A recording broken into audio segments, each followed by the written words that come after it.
Ladies and gentlemen, please welcome the MC for tonight, President and CEO of the Skoll Foundation, Sally Osberg.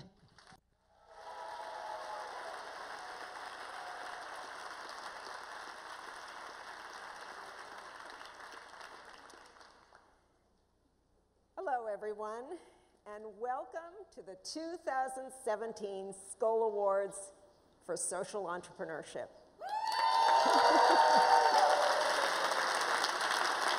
A warm, warm welcome to those of you who are here for the very first time. Those of you veterans know that this is the moment when we gather to celebrate the women, men, and organizations putting themselves on the line for change. Societies in our world are always changing in subtle and insignificant ways. Still, every once in a while, change seems to erupt without warning. I remember my first earthquake as if it were yesterday. In 1971, a magnitude 6.7 earthquake hit Southern California. We lived in the San Gabriel Mountains east of Los Angeles and were jolted awake at 6:01 a.m. The shaking was terrifying, and it seemed to go on forever. Buildings toppled, highways buckled, a hospital collapsed, and people lost their lives. And for weeks afterwards, for months, aftershocks continued to roll through the area, and every time I felt I was in the vise of fear. We come together tonight as a community grappling with what feels like earth-shattering change. Not the kind set off when two tectonic plates collide miles underground, but change ignited beneath the surface of human society. In reality, the political ruptures of the past year did not come without warning. They came as the result of pressures building along faults of inequality for decades.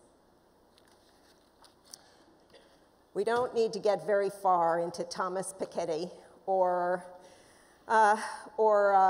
to not understand what Winnie explained so eloquently yesterday, that the fact that the richest 1% or 0.0001% control an ever-expanding percentage of wealth, while middle and lower income populations in the North have experienced stagnation or decline, is not a recipe for sustainability.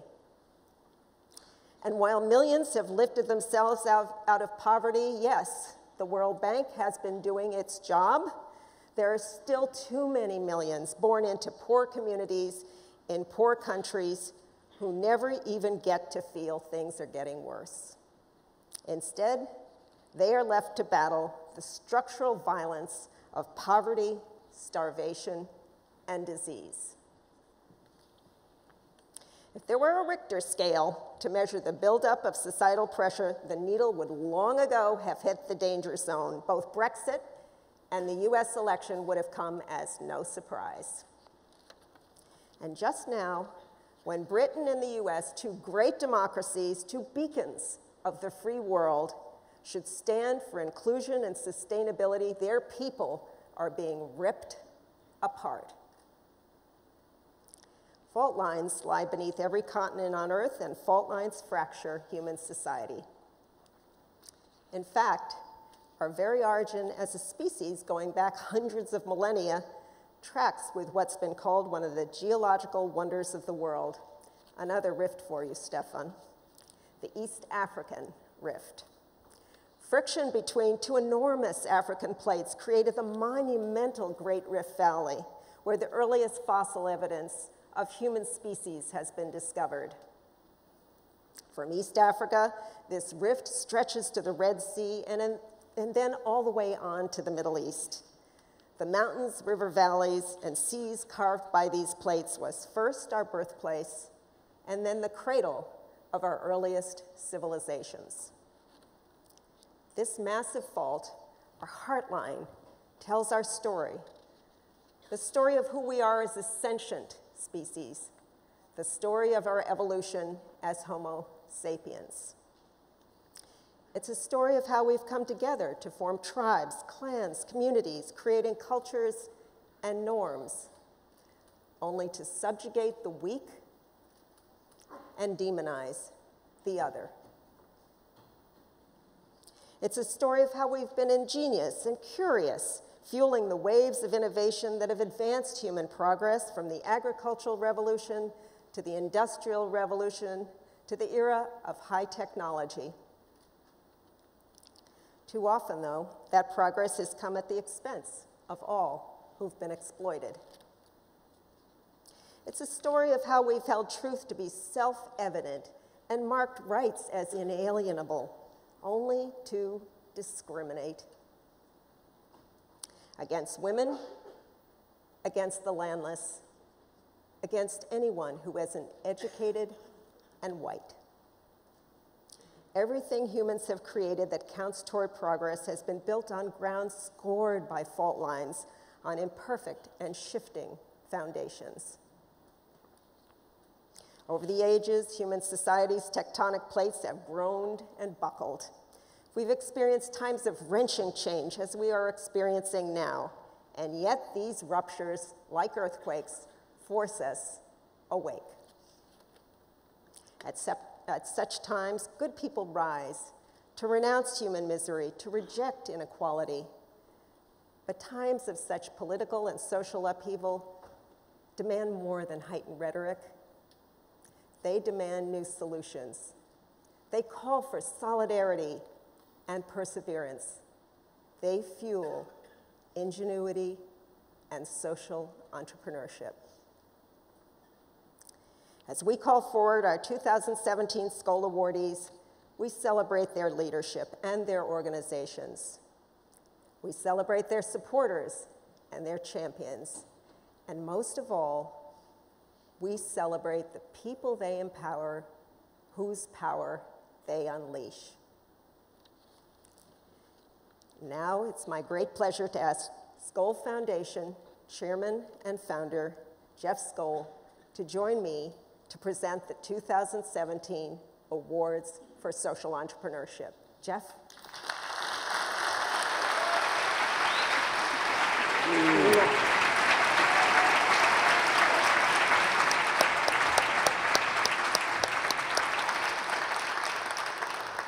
We only have to sit in these two chairs, but you should have seen how long we had to rehearse. Too many Nigerian young people fail to see a future for themselves. For a nation whose population will surpass that of the United States in coming decades, this mounting deficit of opportunity could have catastrophic consequences, not just for Nigeria and the African continent, but for the entire world. Babangona attacks this reality head-on, creating viable, attractive livelihoods in farming and engaging the rising generation in its nation's development and food security. They came in the tens of thousands. People looking for work crowded into the National Stadium in Abuja. The government was recruiting workers, and the turnout was simply overwhelming. Youth unemployment in Nigeria and Sub-Saharan Africa is massive. In the past 20 years, roughly 20 million youth entered Nigerian workforce, causing youth unemployment to spike over 60%. And in the next 20 years, 4 times that number of people are estimated to be entering the Nigerian workforce. Just as oxygen is to fire, so are unemployed youth to insurgencies. And if 20 million people entering the workforce in the last 20 years triggered not 1, not 2, but 3 insurgencies, we can only imagine what 80 million would do. We really don't have very much time.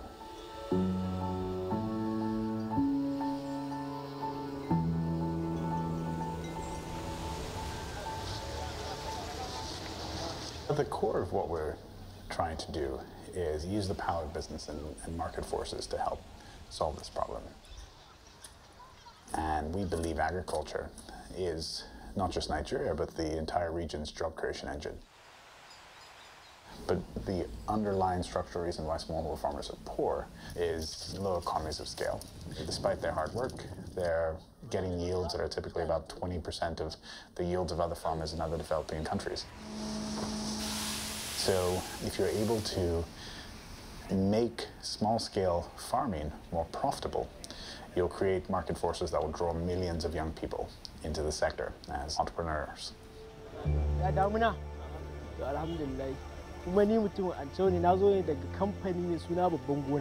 We focus on solving this low economy of scale challenge by helping to build thousands of grassroots level farmer cooperatives and supporting each and every member of that cooperative with the services they need to be highly productive, highly commercial, sustainable farmers.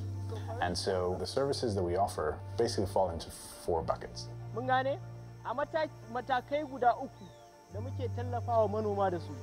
Training on how to migrate from subsistence to a commercial mindset, and then finally training on how to become a better farmer.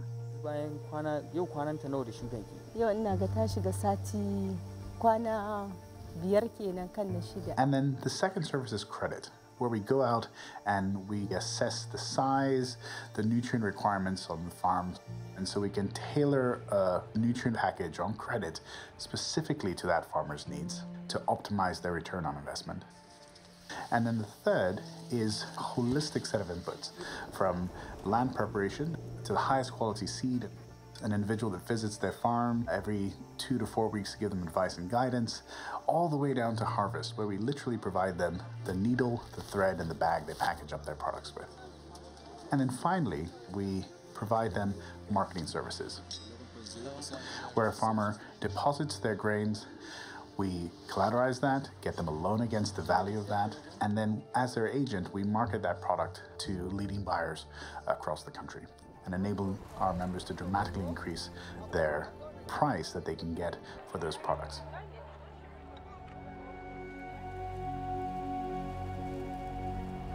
Shine na matasa su daina wannan Boko Haram, su bar wannan shaye-shaye da harka na banza.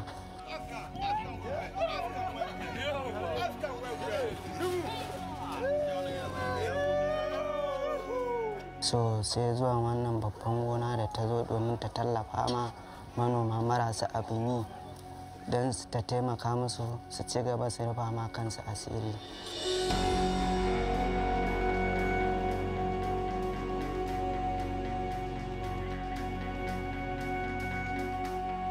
Gaskiya ni a da ina yin noma, ina samun abin da bai wuce buhu 30-40 ba, amma yanzu ina samun amfani da zai ina sa rai ma ba ina sa rai da buhu 500.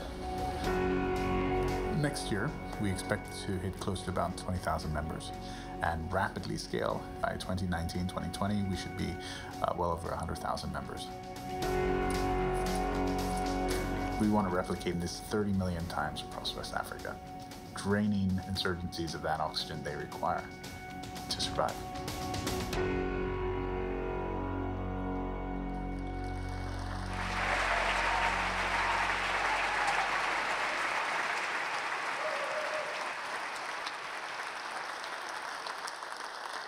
Kolamasha, I'm not going to say unfortunately, couldn't be with us because he's waiting the imminent arrival of his second child.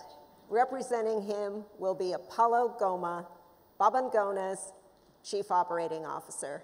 Apollo?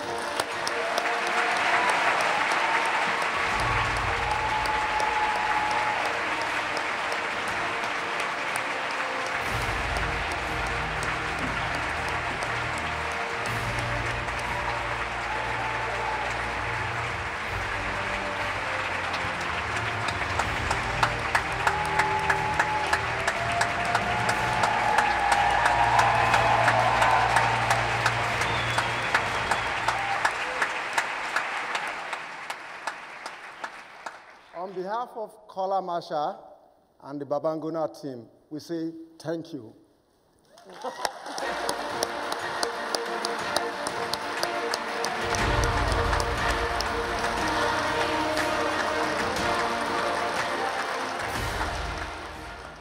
We'll let you know when the baby comes. The massive suffering that drives the poor and desperate to escape too often propels them into the hands of criminals. To those who profit from the ugly industry of human trafficking. Polaris applies data it gleans from networks and uses that information to understand, find, and ensure the prosecution of traffickers and destruction of their industry.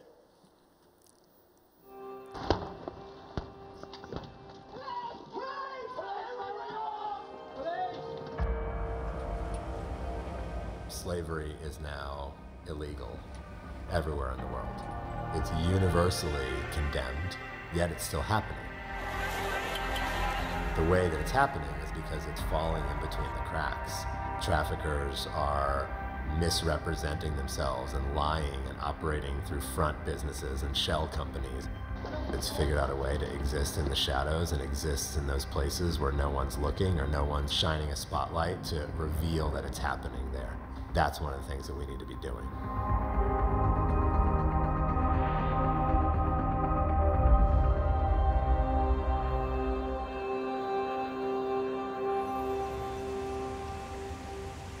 Polaris has been through a really fascinating journey.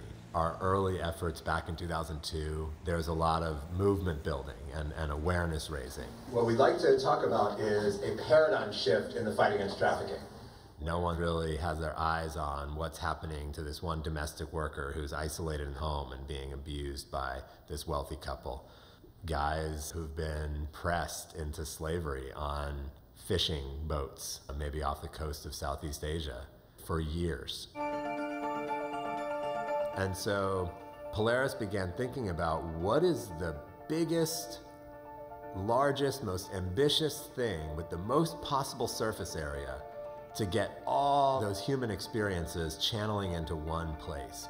And the conclusion that we came up with was partnering with the US government on the National Human Trafficking Hotline, where anyone in the country can signal with a phone call, or with a text message, or with an email, I think I encountered something. Started publicizing the number all across the country. The US government puts the number out. Lots of nonprofit groups put the number out. Law enforcement puts the number on their materials.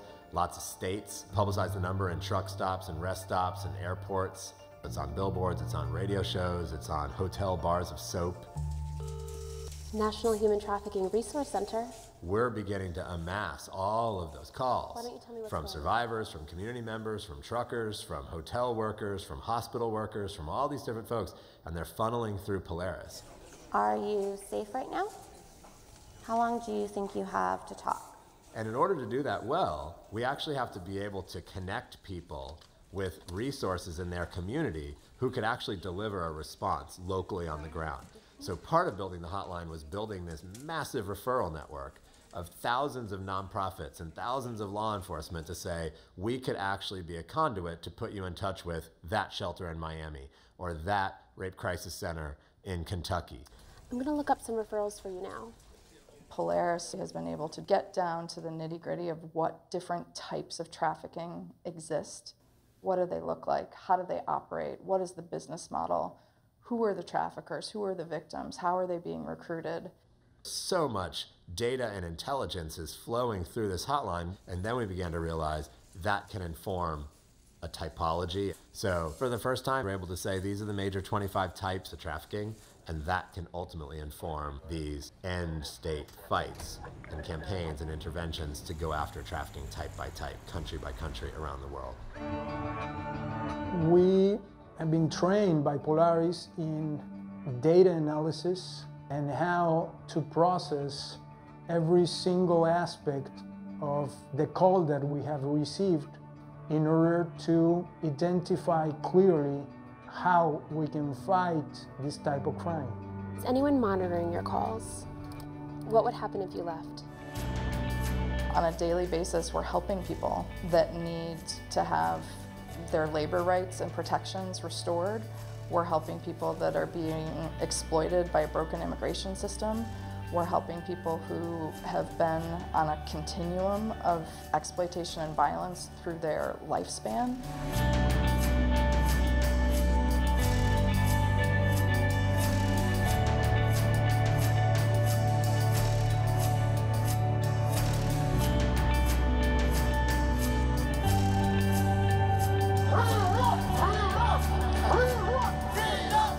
The furthest definition of the world we're working to create is, for the first time in human history, we can really say there's no more slavery on the planet.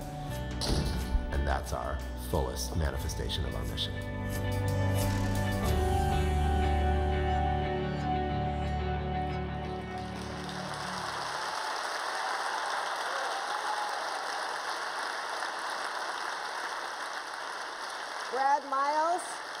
Brad Miles, please come to the stage.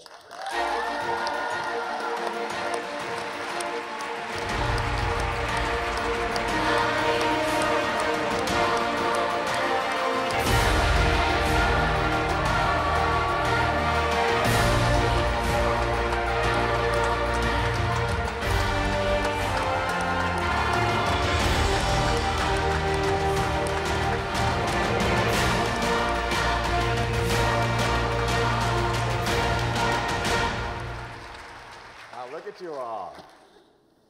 What an amazing moment. My heart is so full right now. So this award comes at an incredible time for Polaris. Just 2 weeks ago, we put out a major breakthrough report that's the culmination of the past 15 years of our work. It's called The Typology of Modern Slavery. And we really see this report as a breakthrough because it redefines our work. The main takeaway of the report is this, and this isn't something you hear every day. There are 25 types of human trafficking that exist in modern-day America. 25 different patterns, 25 different business models, and they're all happening right now as we speak. So let that sink in for a moment. We've also learned that the types of trafficking are actually different enough that the types of solutions that are needed need to be tailored type by type. So the future of our work is going to be broken down type by type, and that type of thinking needs to be scaled and replicated in countries and regions around the world. So I started working on trafficking about 15 years ago, right after I graduated from college. And as soon as I dove into the field, I immediately understood how diverse and dynamic this crime was and how it preys upon the most marginalized and exploited in our society. So Catherine Chon, one of Polaris's co-founders, gave me a chance and hired me, and we joined something called the Sex Trafficking Assessment Team, where we told the police, if you find any trafficking victim anywhere, 24/7, no matter where you are, we'll be on call, we'll come out to the scene, and we'll try to help. And our goal was to identify and help victims at the time. So the police said, all right, we'll take you up on it. And they started calling us from massage parlors, from hotels, from homes, from bars, wherever they were, and we go out to the scene and try to help. And after doing that for a few months, our shelter began to fill up, and our drop-in center began to fill up. And one day I looked at the people sitting in the room there, and I said, this is unbelievable, the paths that they've all walked.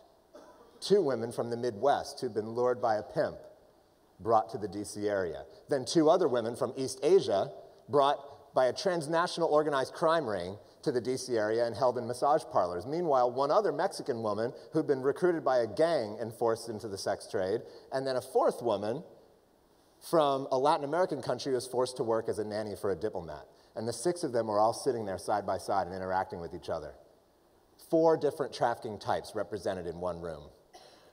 And we thought to ourselves, are we only scratching the surface here? How many other types are out there? Then we had a conversation with one survivor that changed the course of our organization. We had just met her through a police referral. And when I met her, she pulled out her cell phone and she said, let me show you what it feels like to be me. Here's all these messages from pimps. Here's all these messages from guys trying to buy me. Where's the message of hope? Where's the message of help? Where were you all? You mean to tell me that you all existed as an organization and I had no way to contact you? She was actually angry about it. So that conversation sparked us to take on the National Human Trafficking Hotline. We ran that hotline 24/7 for the past 9.5 years. We worked on 31,000 cases of trafficking. And then when we began to analyze the data, we realized that every single one of those cases fits into these 25 types.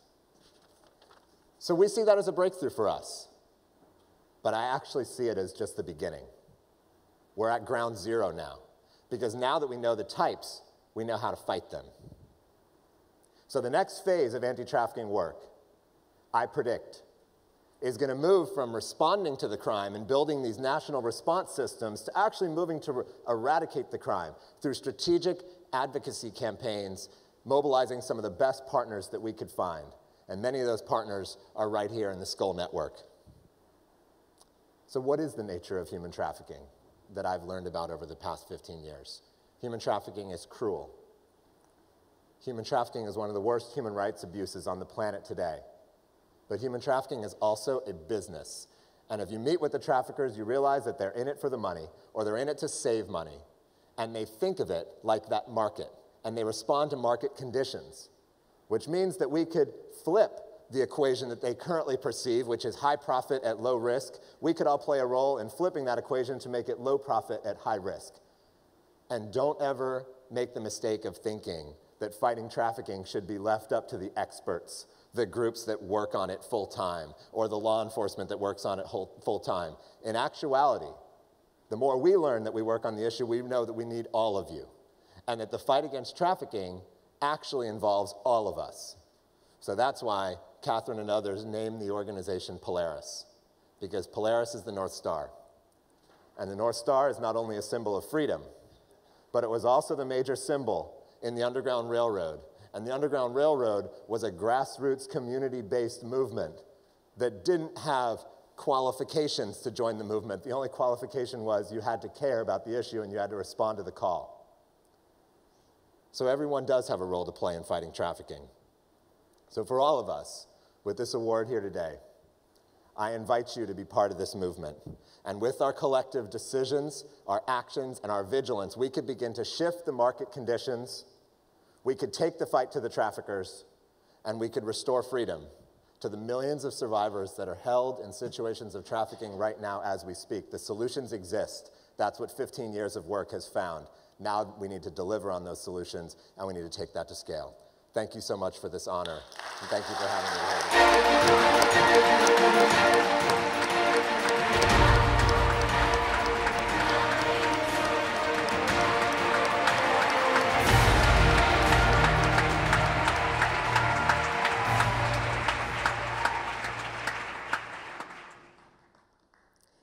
Earthquakes and disasters kill most of their victims in developing countries, especially where structures are built without reinforcement and more likely to collapse. Build Change promotes the standards, codes, and financial incentives that make homes, schools, and buildings more resilient.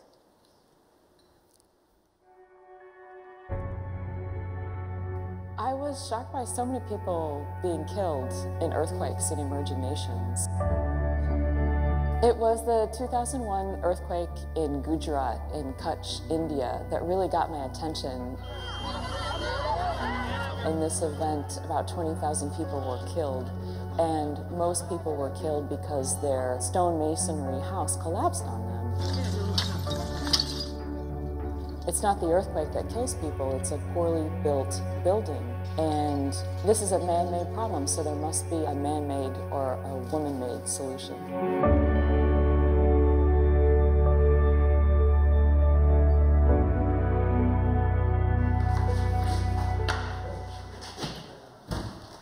Build Change is a social enterprise that saves lives by working with people in emerging nations to build houses and schools so they don't collapse in earthquakes and typhoons. This model is different from the previous one because in the previous we used the 2mm plate which we didn't get locally. So First off, we work with governments to develop building standards. And what about the post bases this time? Yes, we have a strap coming out of the... There's a gap in building code enforcement in most of the emerging world, especially for housing and schools. So the governments may not have the capacity or the budget or the personnel or the vehicles to go out and inspect buildings as they're being built.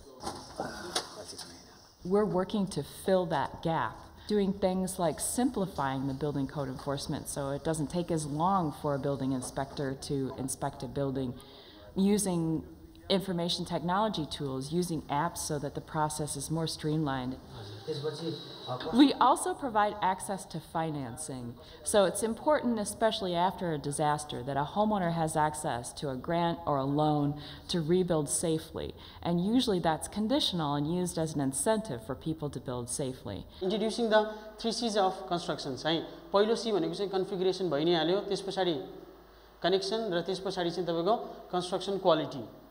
Second, we build capacity. We train everyone in the construction sector, builders, engineers, building materials producers, so that the entire construction industry can elevate its quality. We also do large-scale information campaigns, radio ads, billboards, informing the general public on the basics of safe construction. What simple steps can they take in order to build a disaster-resistant building? The connection between the beam and column was like this, and during the shaking it will go like this. And we have teach them like that, the connection should be like this. घर जग खान पनि हामीले त्यति पुरा उसको माध्यम पुर्याउन सकेका छौं अनि कुन ठाउँमा कस्तो किसिमको जग्गा ठाउँमा घर बनाउनु पर्ने छ भन्ने कुराहरु यसमा हामीलाई त्यो मौका चाहिँ हामीले धेरै नै सुधार्ने मौका यो धेरै बलियो हुने रहेछ भन्ने कुराहरु पनि हामीले यसबाट जानकारी पायौं. We've helped to shift the industry so that the homeowner can make the decisions. Where is their window? Where is their toilet? Where is their door? What builder do they use? The homeowner drives the process. Understanding their lifestyle, understanding their needs is very important. For example, for a Nepali household, a porch is a very important space. So all our designs incorporates a porch in front of the house. That's a space where they socialize. That's like kind of a living room area. मलाई त धेरै बलियो छ जस्तो लाग्छ. अब त ढल्दैन केही हुँदैन जस्तो लाग्छ. मलाई त एकदम खुसी लागिरहेछ.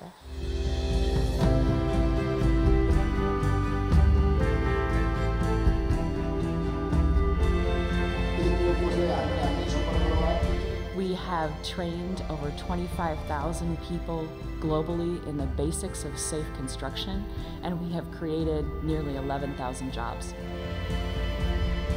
When the homeowner is in the driver's seat, we are building their confidence that the home will keep them safe.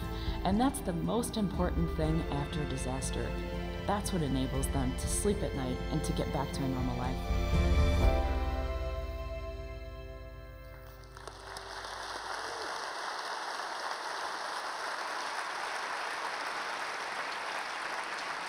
Elizabeth Hausler, please come to the stage.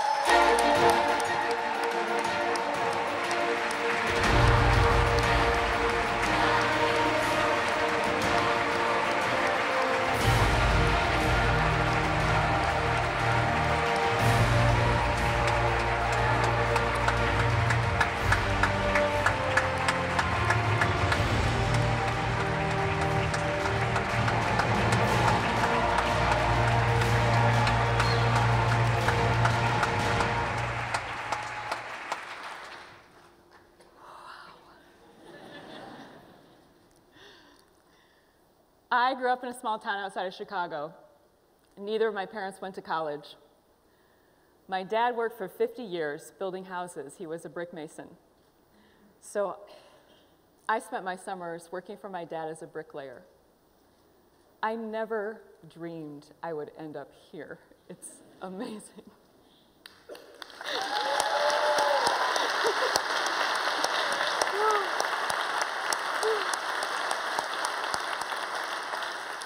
Thank you.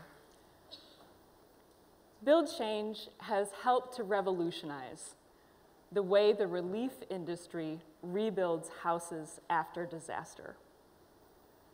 When the homeowner chooses where is the toilet, when they choose where is the door, when they hire a skilled builder, when they purchase good quality building materials, when they can sleep at night, this is how democracy looks after a disaster. But the real fault lines out there the tectonic plates that shift the ground beneath our feet that no one can control, can wreak havoc on people's lives, especially on women and children. This abrupt plunge into homelessness can expose them to illness, to violence, to trafficking. They often lose their livelihood. They lose security. We can't prevent earthquakes and typhoons, but we can prevent buildings from collapsing in them. We can help protect people like Maria, who lives in a 3-bedroom home with 7 family members spanning 3 generations in Bogota, Colombia. For years, guerrilla factions had extorted her to pay rent on land she owned. When we met her, she had been waiting 10 years for government support to improve her home. But it's not just about a stronger structure. It's about a safer place to live. So when we retrofitted her home, we also added exterior walls to separate her from the drug dealers next door. And now she and her girls have a safe place to live. But there are thousands of Marias out there, and we can't make change at scale without changing policy.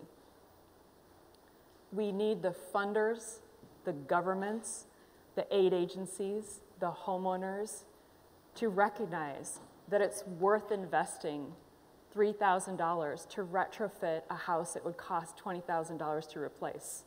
It's worth preserving that asset and saving those lives. We at Build Change, we like to build things. We like to see tangible, concrete outcomes. We like to work from the bottom up. So when we ramped up our top-down policy advocacy in the last couple of years, we wondered, are we going to be able to see any change? But we see the light. We had 2 policy victories in the last year. Both the Bogota city government and the Philippines Housing Authority increased their budgets for safer housing. We believe with this award, we can scale prevention and change the world. But we're going to need a lot of help from our friends. So thanks to our team, our government and NGO partners, the builders, brickmakers, block makers, engineers, and homeowners who are working together to shift the equilibrium towards safe construction around the world. And as an American, let me just say that the only wall Build Change is planning on building is one that keeps people safe in earthquakes and typhoons. Thank you.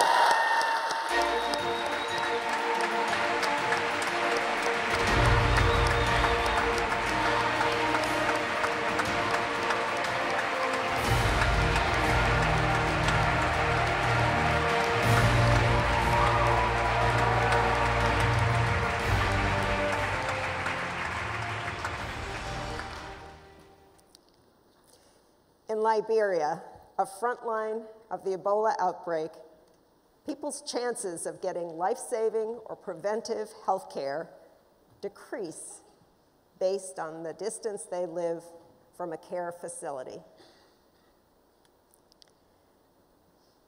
The same is true across much of Africa. Last Mile Health is closing that gap, ensuring that well-trained community health workers reach even the most remote communities.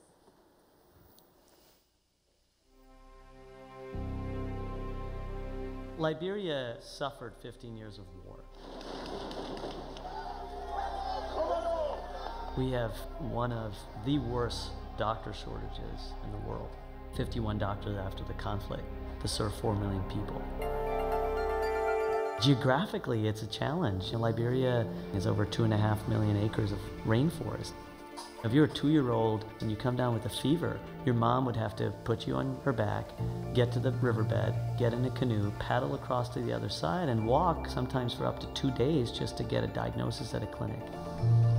The tyranny of distance is what we talk about, that if you're too far away, you're the last to receive health services, but you're the one that often needs it the most.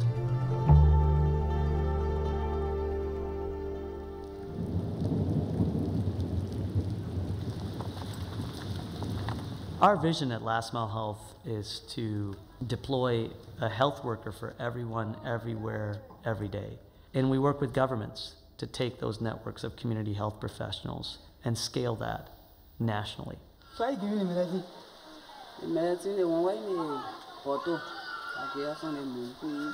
In Liberia's National Community Health Assistant Program, which Last Mile Health's working to support the government on, along with a host of other partners, the goals are clear. It's to train, equip, pay, supervise over 4,000 community health workers with over 400 supervisors to deliver health care for 1.2 million people. The training that these folks receive covers everything from tracking the next Ebola, the next disease outbreak, to treating children for malaria, diarrhea, pneumonia, and malnutrition, 4 of the most devastating diseases that contribute to child mortality.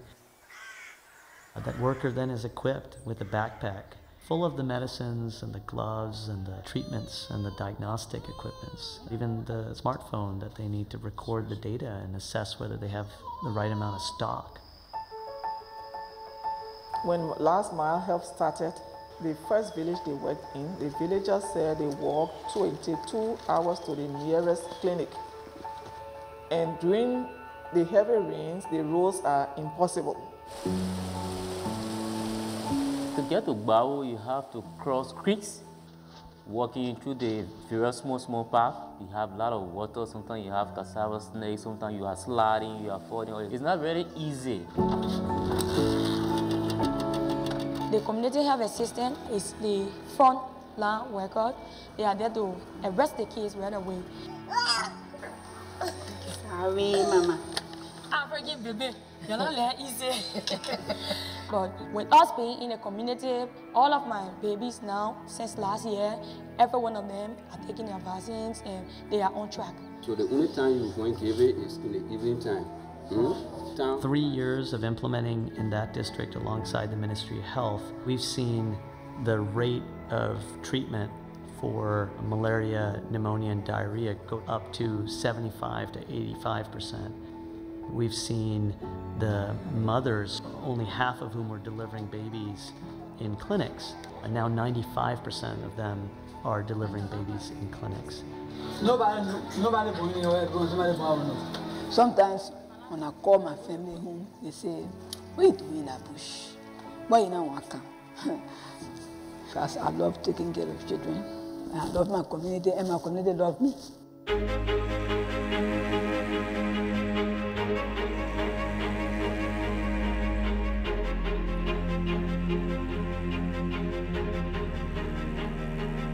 Starting with Liberia because we think that if we are able to show that it's possible to deliver a model for remote healthcare delivery that isn't conservative but radical, that goes further than has ever gone before, that lifts the standard of care for people in the most remote communities, we think that will generate momentum to help us get to the second and the third country.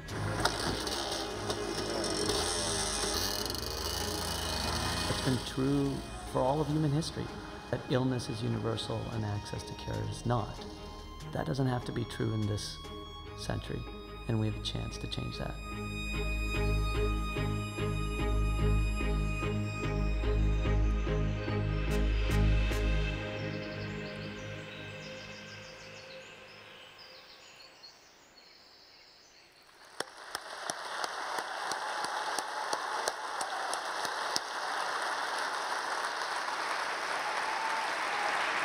Raj Punjabi, come to the stage.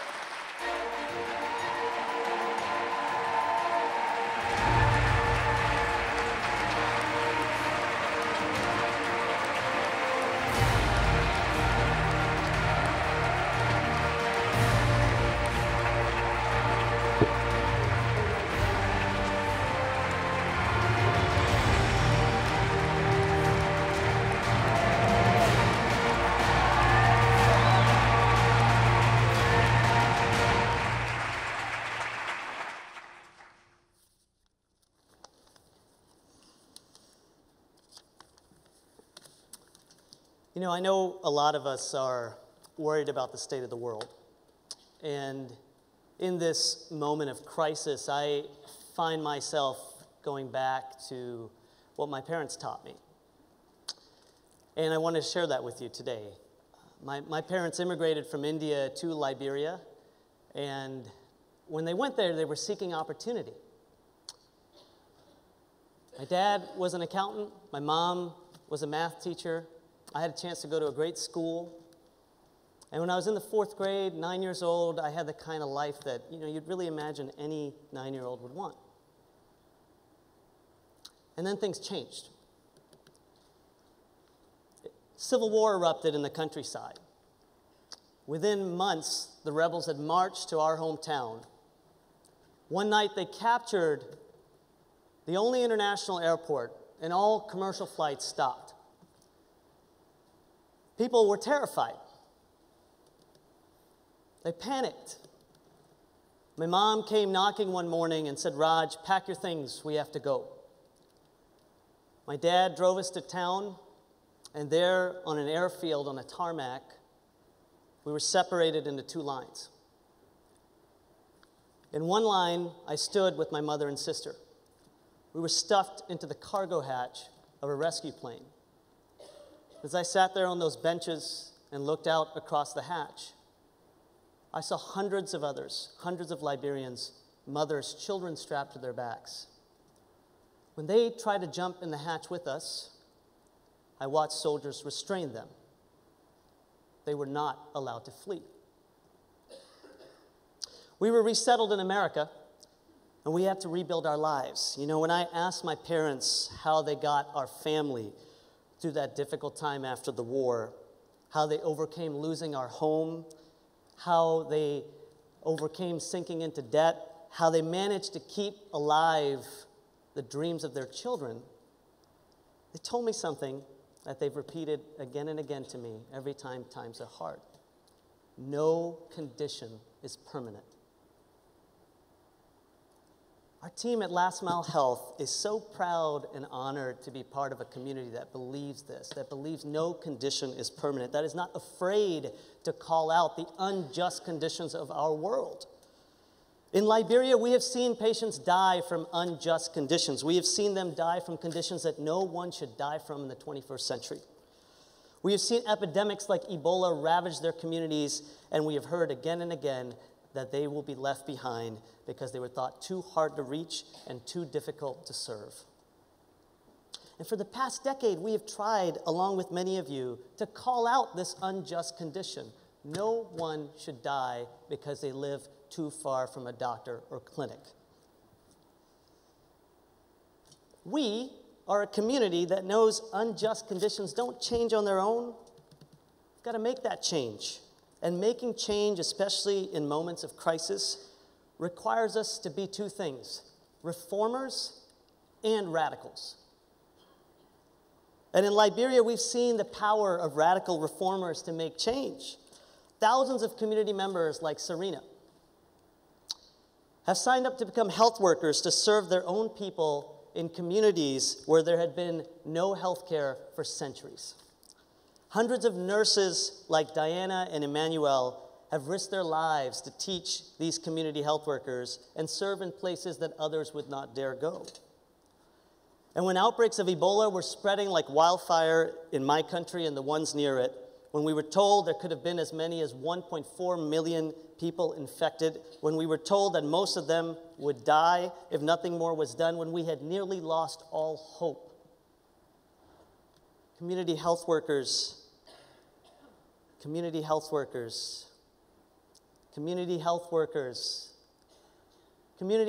did not back down, they rose up, and we rose up with them.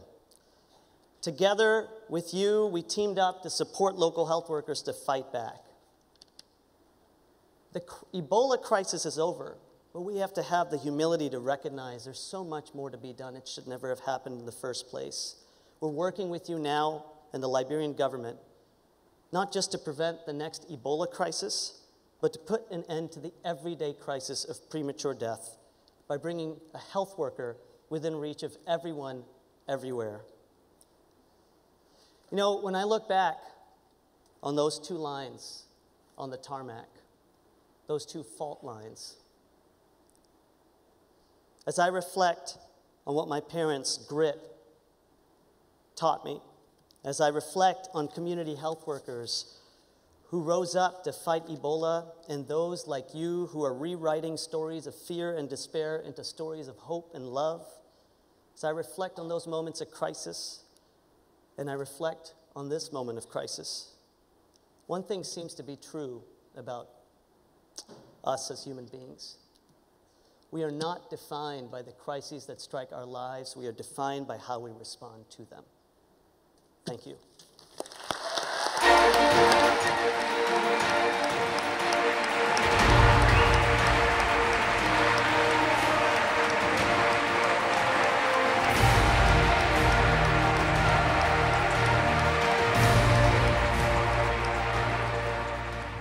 Tonight's Soul Awards trace the arc of fundamental human needs: food and the security of knowing we will have enough, shelter that keeps us safe, health and access to medical care, protection from those who would prey upon and enslave the most vulnerable. Beyond these fundamental freedoms, and they are freedoms, freedom from want and freedom from fear, lies another freedom, freedom of expression. The right to give voice to our aspirations and dreams, to condemn injustice wherever and whenever it erupts, to enlighten and inspire and move us to do what's right. Jeff Skoll didn't head from his native Canada to the Silicon Valley to make his fortune, but make it he did as the founding president of eBay. Nor did he move to Hollywood to break into the movie business. He moved to Hollywood to break through the movie business, to create an opening for the films no one else wanted to produce, films he knew needed to be made. Films like Denial, which you'll be able to see right here in this theater tomorrow night, a film whose message about hate speech is more relevant than ever before. Films that Jeff makes tell important stories, illuminate vital issues, and inspire people to act. Jeff headed to Hollywood as a hugely successful entrepreneur and as one determined startup social entrepreneur. Today, participants' more than 75 films have garnered 54 Academy Award nominations, 11 Oscars,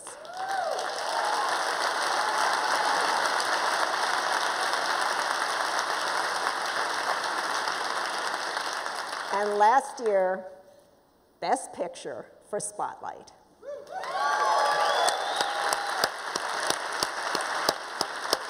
Ladies and gentlemen, please welcome my boss and friend, the Foundation's chairman and founder, and a great social entrepreneur, Jeff Skoll.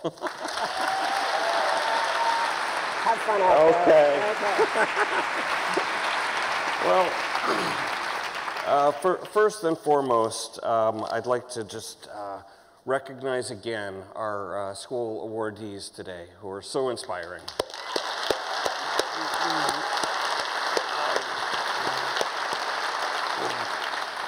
Second and foremost, I'd like to recognize Sally Osberg for all that she has done to build this community over the years. Thank you, Sally. Thank you, team. And now it's my privilege to award our highest honor, the Global Treasure Award. Previous recipients have ranged from Muhammad Yunus to Archbishop Tutu to Graça Machel, Malala, and the Dalai Lama. This award is to recognize social entrepreneurship on a global scale. These prior awardees hail from Bangladesh, South Africa, Mozambique, Pakistan, and Tibet. Their brave actions have made the world a better place for hundreds of millions of people. Tonight, we expand our geography of winners. For the first time, we add someone from the West, the global North, the developed world, and my goodness, it's an Irishman. But this is no ordinary Irishman. He's one of the world's most revered activists and statesmen, and he has another full-time job, too. Bono's a husband and father of 4, a global musical legend, and one of the world's most tireless activists for AIDS, poverty, and gender equality. He's taken one of his most strong abilities, his unmistakable voice, to put a microphone and an amp behind the voices of millions of people whose vital stories often go unheard. Well, Bono detoured here tonight from his global U2 tour preparation. In his day job, he's sold 170 million albums and won 22 Grammys. It's a life, yeah.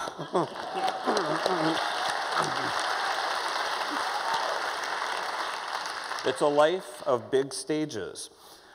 The job we celebrate tonight, Bono's commitment to wiping out poverty, is one of high stakes. I've learned a lot getting to know Bono better in recent years. He deeply cares about causes. He also cares about people. If you've interacted with him at all over the last few days or known him from prior times, you know he's absolutely authentic. And that's hard to do when you're a rock star, and there aren't many places where you can go and not be recognized. So Bono loves people. The other thing I've learned about Bono is that he is outrageously funny. So offhand, before the Skoll Forum team had a chance to meet him recently, they asked what he was like, and I said, well, he's sort of a cross between Mary Robinson and Sacha Baron Cohen. And I mentioned that to Bono yesterday, and so sort of at the end of the evening, after witnessing my expert interview with Jim Kim and various talks throughout the day, Bono last night pulled me aside and said, Jeff, you know, you're like Columbo, that police detective from the 1970s, where you don't know whether to take what you say seriously or just laugh. It's kind of awkward. So, touche, Bono.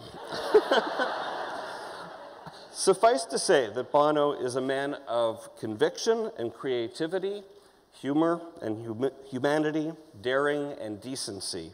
He truly embodies the spirit of our Global Treasure Award. Please welcome Bono.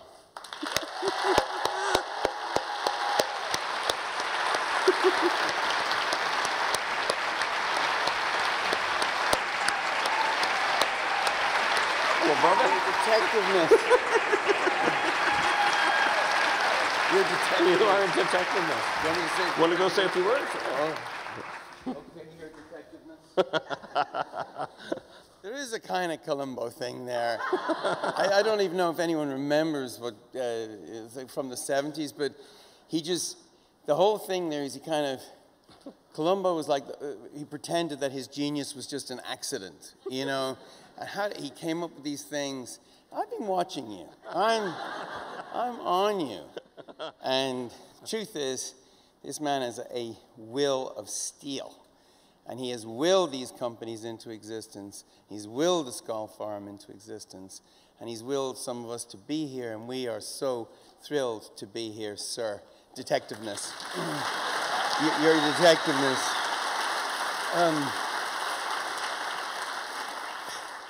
And today, you know, walking through the hallowed halls and the environs of Oxford and thinking about this treasure, and I couldn't but help think of my old French teacher, Mr. McElligott, who said, who really didn't have much time for me. He said to my girlfriend at the time, now my wife, stay away from that boy. and on one occasion tried to run me over in his car. And it is just great to be here and not be dead on the Howth Road with some tire tracks on my face. Now I think because I'm Irish, and to stop me from talking too much, Jeff, you wanted us to have a conversation, and I would love that. And I just want to say I'm actually I'm experiencing an emotion that I don't an awful lot, which is just utter humility in the face of these honorees who are just incredible. And I just can't believe I'm in your company.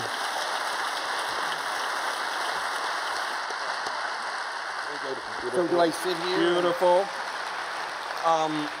Well, you know, Bono, first of all, you know, we've seen each other a lot over the last couple of years, but I was particularly relieved to see you a couple of days ago. Why? Well, I saw you were named Woman of the Year by Glamour magazine, and I was just wondering if there was some transformation that had happened in that time. It's ongoing, the transformation, and it comes from my daughters and my wife, who think that it's time for me to be more of a feminist man, and I am trying my very best. In reality, this is something you've cared about for a long time. Women? Or women's issues? Let's be clear. I'm going to have to reflect on your French teacher here. But you've talked about poverty is sexist, and I wondered if you might want to comment a little bit on your philosophy. Yes, well, I mean, I think you can feel, to continue the metaphor, I think you can feel the tectonic plates shift, and I think there's all the great movements really have had a feminine spirit. If I think of the Renaissance or the 60s, it's an attempt to sort of wrestle the world away from men and the sort of macho view of the world.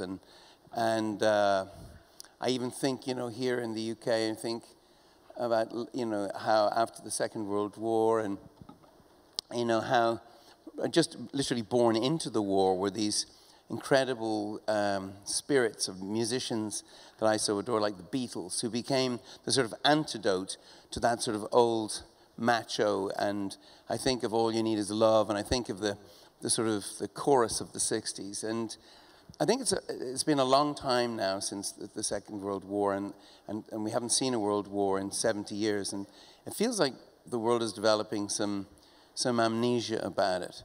And I'm nervous. And I want to see, and there are many, many out there who agree as a man, that I think women would just do a better job being in charge. That's, and poverty is sexist.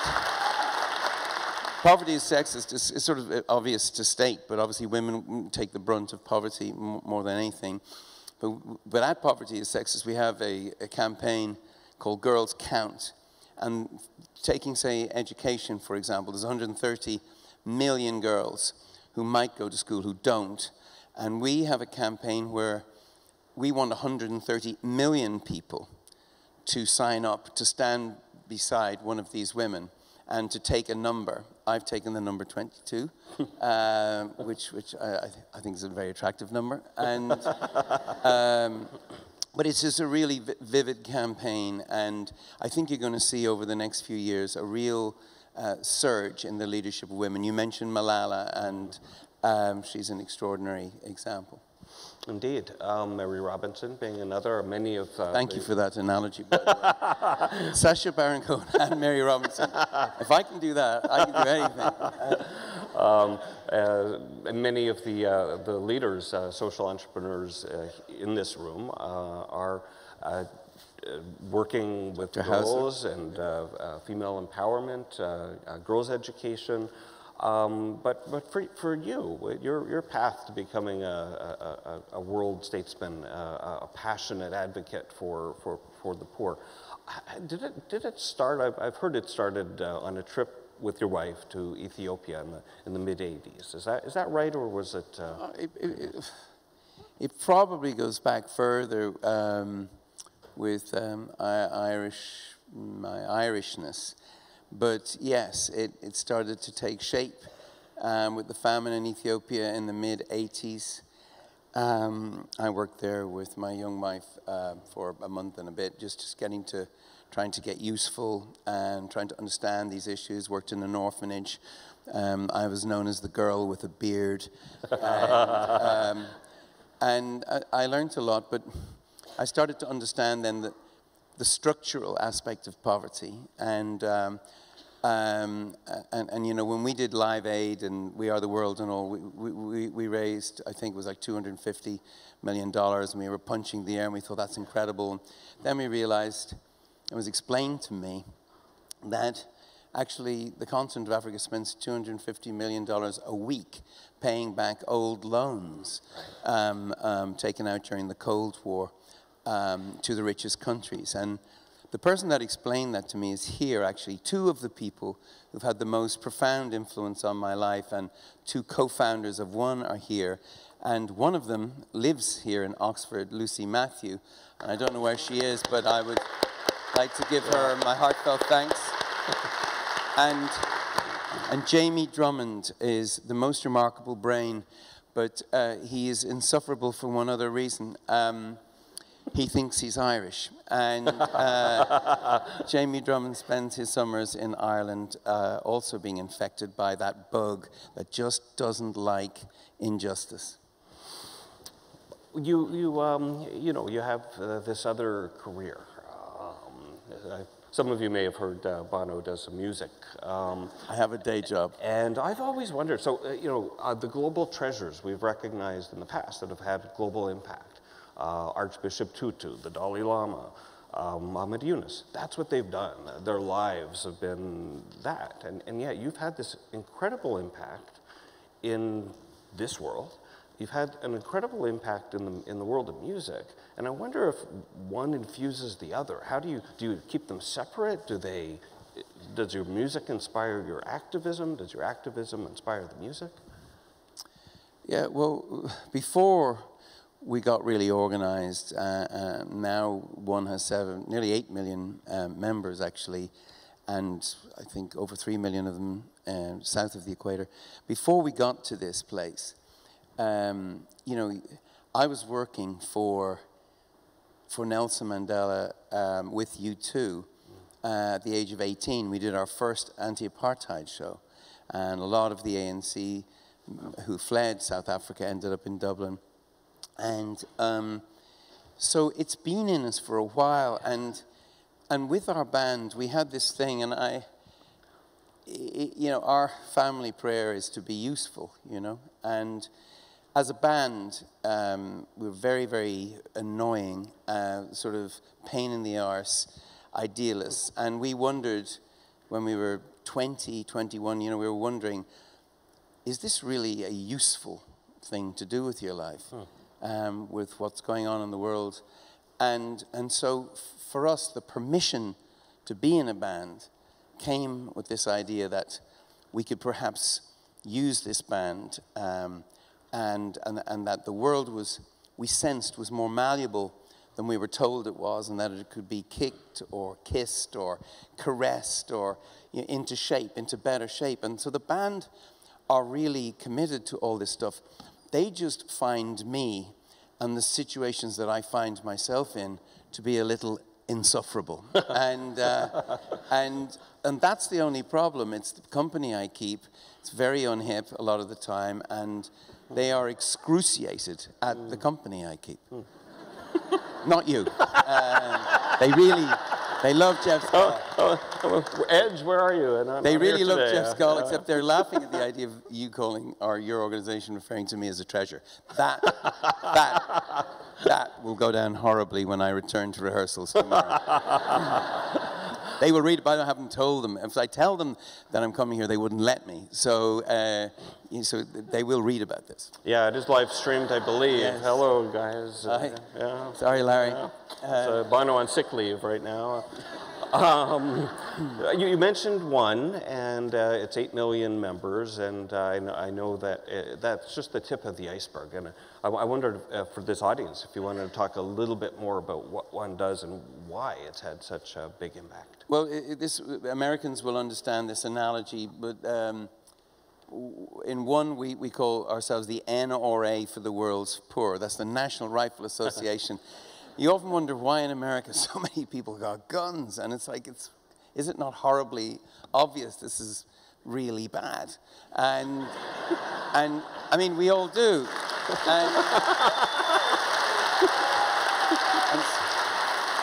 And so, in my social entrepreneurialness, I'm thinking, how do they pull that off, these people?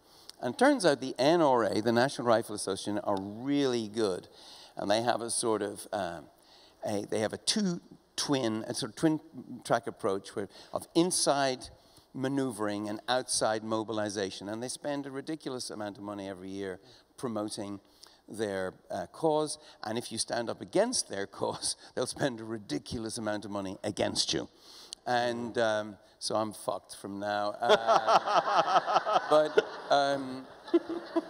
we asked ourselves the question, why is it that cigarette companies and indeed some very fine companies can afford all these fancy-ass lobbyists and the world's poor don't have that kind of firepower because they can't afford it?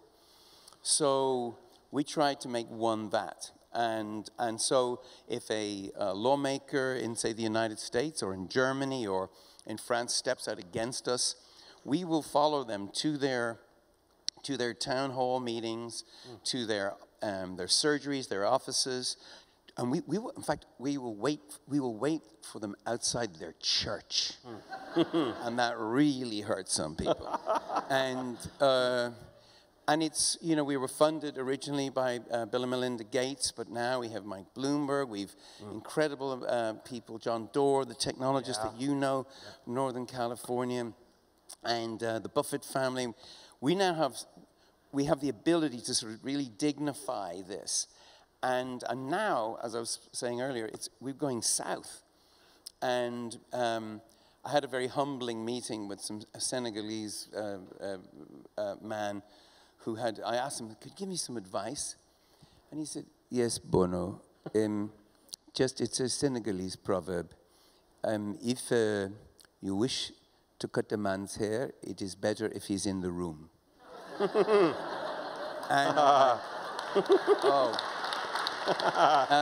yeah. I said, would you be referring to the white messiah complex then? Right. And he said, yes.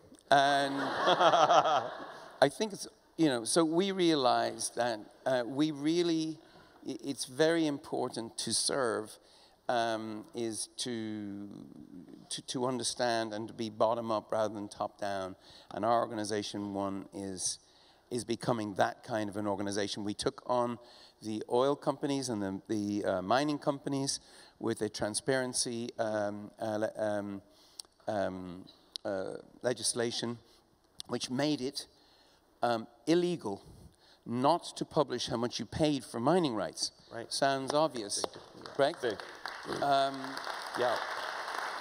We succeeded, along with the Publish What You Pay Coalition, and George Soros right behind. We succeeded in getting this through Congress in the United States, getting it through Europe, and then an interesting thing happened. The American Petroleum Institute woke up, injuncted the SEC, and is stopping this. Oh. And that is a question we should ask ourselves. Why would the American Petroleum Institute be interested in stopping that level of transparency? And I'll tell you why. Because it would advantage other countries who are prepared to be corrupt to get those mining rights. That is where corruption lives. Corruption lives in that region between the declared amounts of money and the real amounts of money that are paid. And so I'm very proud of the work that One did there too. So. I want to just play back some of what you just said, because I think there are a lot of there are a lot of important things in all of that. It sounds like, so first, you have this access and ability to represent the poor, even to their own leaders and around the world. And that access is pretty unique, and you've leveraged that. So, you know, one, the organization plus Bono equals a lot, right? And somewhere along the line, there was a lesson that it wasn't about you, and it wasn't about the outsider coming in, but empowering the people themselves. Yeah, I think that's right. I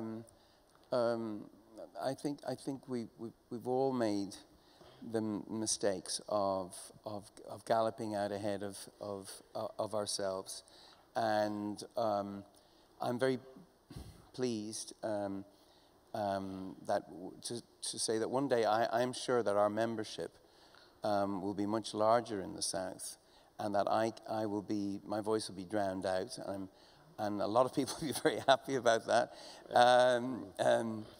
But I will too, and the thing is, just to try and explain, I think what you're getting at is why are you there?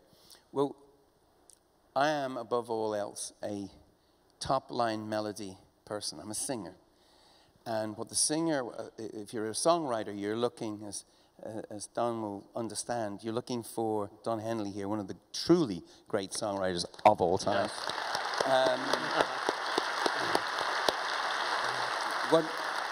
What Don will understand is the difference between harmony and top line, counterpoint and top line. That's our job. You're looking for the clear thought in the room. It's become very handy in politics and activism, and in other areas. When I'm just trying to find the top line melody, and I think that for me, the humbling thing was to realize that the top line melody in the end is that it is not about any single personalities, no matter how luminous. It is always social movements that change the world, not individuals, social movements. And that's really what the Skoll Foundation supports, and that's why I'm so thrilled and honored to be here.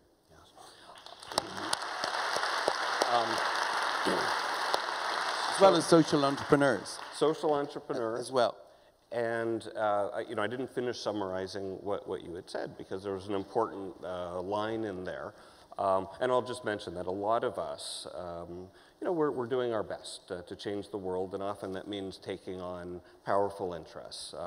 In my movie world, we've done films that are, you know, sort of, you know, An Inconvenient Truth was not exactly welcomed by the fossil fuel companies, Fast Food Nation and Food Inc., not exactly, you know, happy moments for the fast food companies, Citizen 4 about Edward Snowden, and The Fifth Estate about WikiLeaks, probably not welcomed by the intelligence agencies. And so in your previous commentary, you said you were fucked, and I think that's Irish for meaning that you're willing to take a risk for opportunity for others.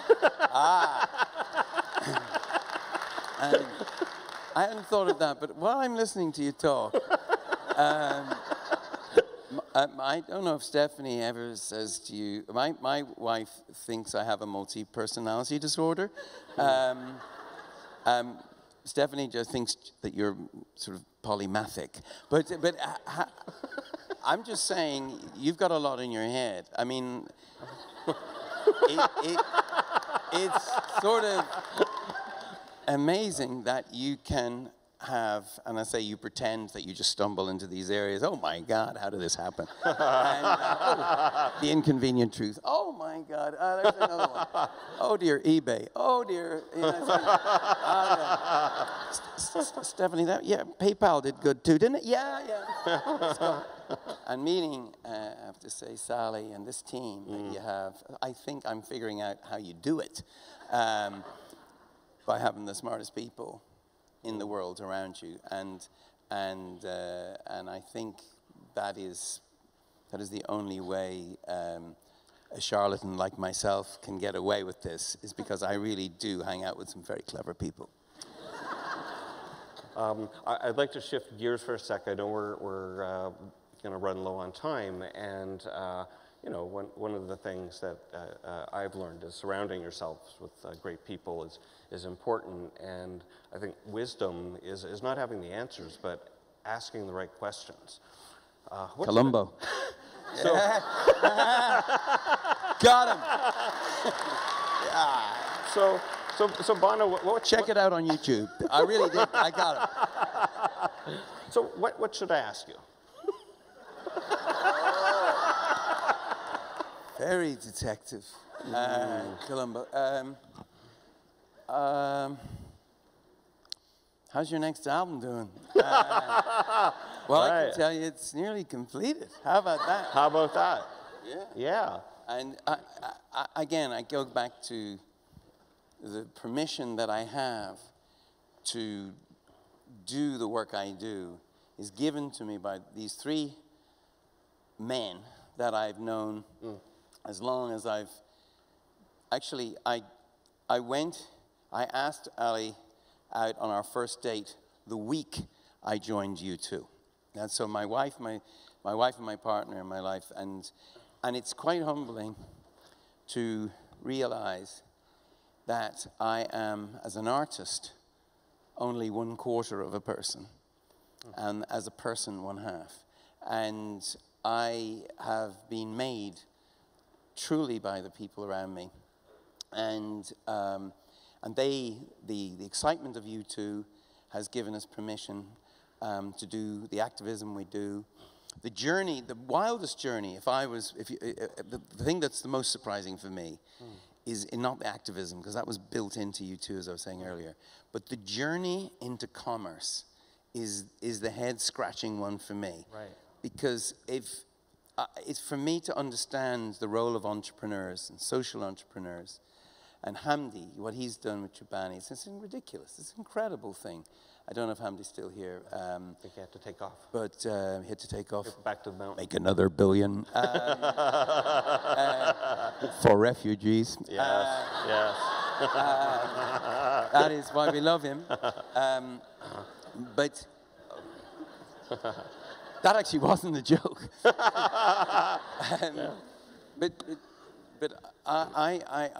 the real humbling thing for me was the journey to understanding the role of commerce, and to realize that you can't take people out of poverty without the sort of entrepreneurial capitalism. And even just saying the word capitalism, coming from a sort of lefty household, was like, what's that?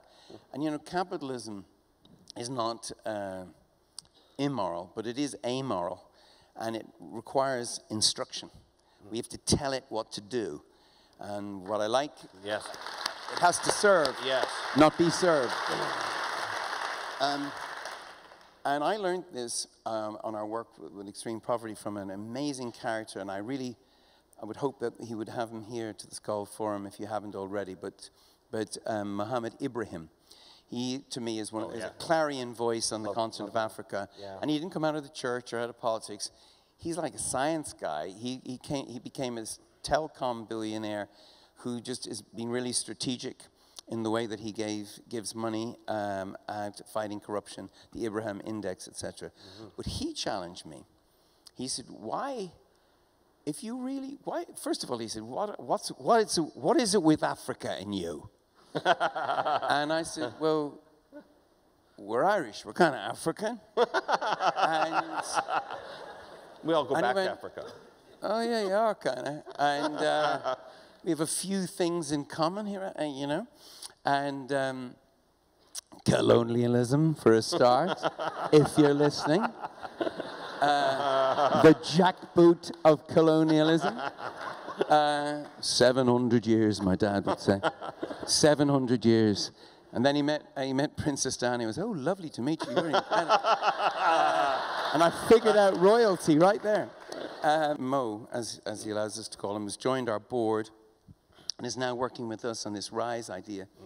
He was the one who said, you know, if you believe in us, then invest with us, invest in us. It dignifies us. These vertical relationships are of the past. The future is horizontal relationships. We partner. Forget the old paternalism. Business is the way forward. And then he said, you know, we've 15 million jobs required on the continent of Africa next year. No, and the year after that, another 15. No NGO will solve that problem. No government will solve that problem. And I realized that I'm becoming interested in commerce. And I was flying over Dar es Salaam in a little small airplane. And I was telling Edge this in our local pub in Finnegan's in Dublin. And I was looking down, I was looking at quarrying, and I was looking at the trains, and I was looking at this. And Edge just looked up and went, man, you got to get back into the studio. This is really far-fetched stuff. And I said, why is that? And he said, no, you've really gone off now. Are you talking about quarrying? Is that quarrying? I said, yes. And trains and infrastructure. I said, yeah, I was. But I realized that this is the route out of poverty, and getting the business community. That's the social entrepreneur piece of this puzzle, and why it's so important, and why I just called out Chobani. I traveled with Hamdi in Africa and watched the lights go on, and what he's doing in refugees is really critical. You know, I'm really glad I asked that question. I just wanted to close. You mentioned, so we have a special friend here, Bill McGlashan, who runs TPG Growth. You have friends? Well, I said we. So Bill and ourselves and Mo and a few others have gotten together to do something called the Rise Fund, which is the world's first sort of collective impact investing fund. And what should I ask? Yeah. Why'd you do it? Commerce. And the other piece that brought me to Rise and Bill McGlashan was, in order to, you know, when we were fighting with the One Campaign to get universal access to AIDS drugs, now 18 million people on AIDS drugs, it was thought to be impossible. We needed commerce. Yes. We needed commerce to get behind us, not just into the philanthropy budgets, but into the marketing budgets, the communication of this. And that's a red phone. I just want to pull it out because that phone actually saves lives. And Steve Jobs helped us come up with the idea of RED. And we're nearly at $500 million, but it's the noise RED makes that's the most important thing. And Steve Jobs also pointed me in the direction of Bill McGlashan. And when he was very ill, towards the end of his times, he encouraged me to think about creativity within the construct of capitalism. He himself was not very material guy, lived very simply, whatever, but he understood the force of, I mean, a few private jets, you know, pretty simple. No, honestly, genuinely lived quite a humble life. And he said he understood that I need to understand technology because it's changing the face of art and culture as well as the world. And he knew that I have to do things to learn.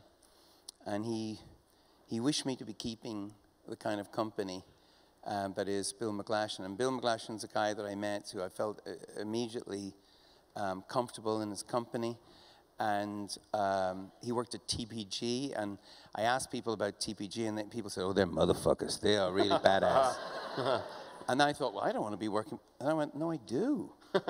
If we want to change things and we want to make an impact, we can't be hippie-ish about this. It can't be sort of all hold hands and wishful thinking. And impact investing has really been an excuse for good people to do bad deals. And with TPG and the discipline that this company brings and the leadership of of Bill McGlashan, I think, and you, so three of us got this going. I think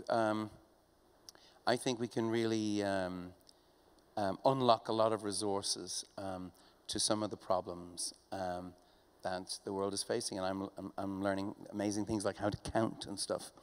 I'd like to close by saying, Bono, you are incredibly inspiring.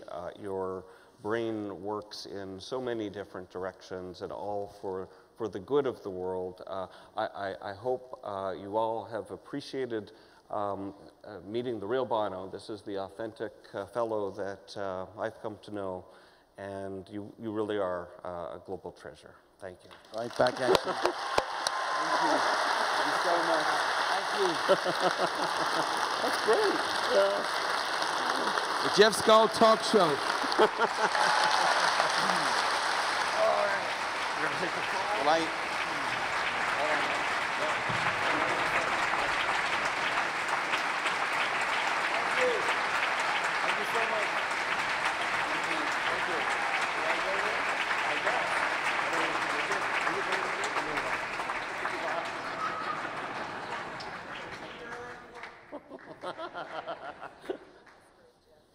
Wonderful, wonderful, wonderful. What a conversation. We knew it was going to be wonderful. We knew it would be a little wild. It went there. Witty guys, wonderful guys, incredible human beings. Let's hear it again for Jeff and Bono.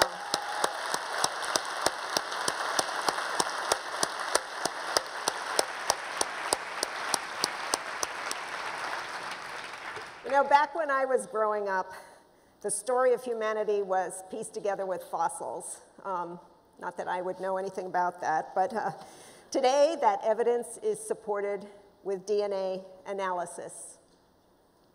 In each of us, well, actually in all of us women, there are these infinitesimal markers, these tiny bits of mitochondrial DNA that trace back 200,000 years to one beautiful African mama, ancestor to us all. So I'm answering your question, Bono, about what Africa and Ireland have to do with each other.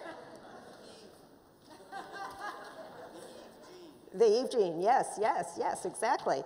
But if Archbishop Tutu, who received the very first Skoll Global Treasure Award, were here, he'd remind us we are all Africans. He'd laugh and he'd remind us that our truest common ground is our biological heritage. Turns out that our origin, the story of our origin, is the story of our destiny. Our humanity and our story bind us together in Ubuntu. We are who we are through others, through community and society. Ubuntu celebrates our common humanity. The young people outside of Nigeria's cities will not be seduced by radicalism if given the chance to cultivate their native soil and grow their country's food. Babangona is bending their coming-of-age story toward a more hopeful vision for themselves and their nation. Poverty and desperation have fed a trade that should have been abolished long ago, the trading of human lives into slavery. Applying big data to a big problem, Polaris's tale is an epic, a story of battles waged against a fierce and vicious enemy, the story of a war that must be won against trafficking. The fault lines under the Andes and around the Pacific Rim will rupture as long as the Earth survives. But Build Change is rewriting the story of havoc and the destruction that can follow.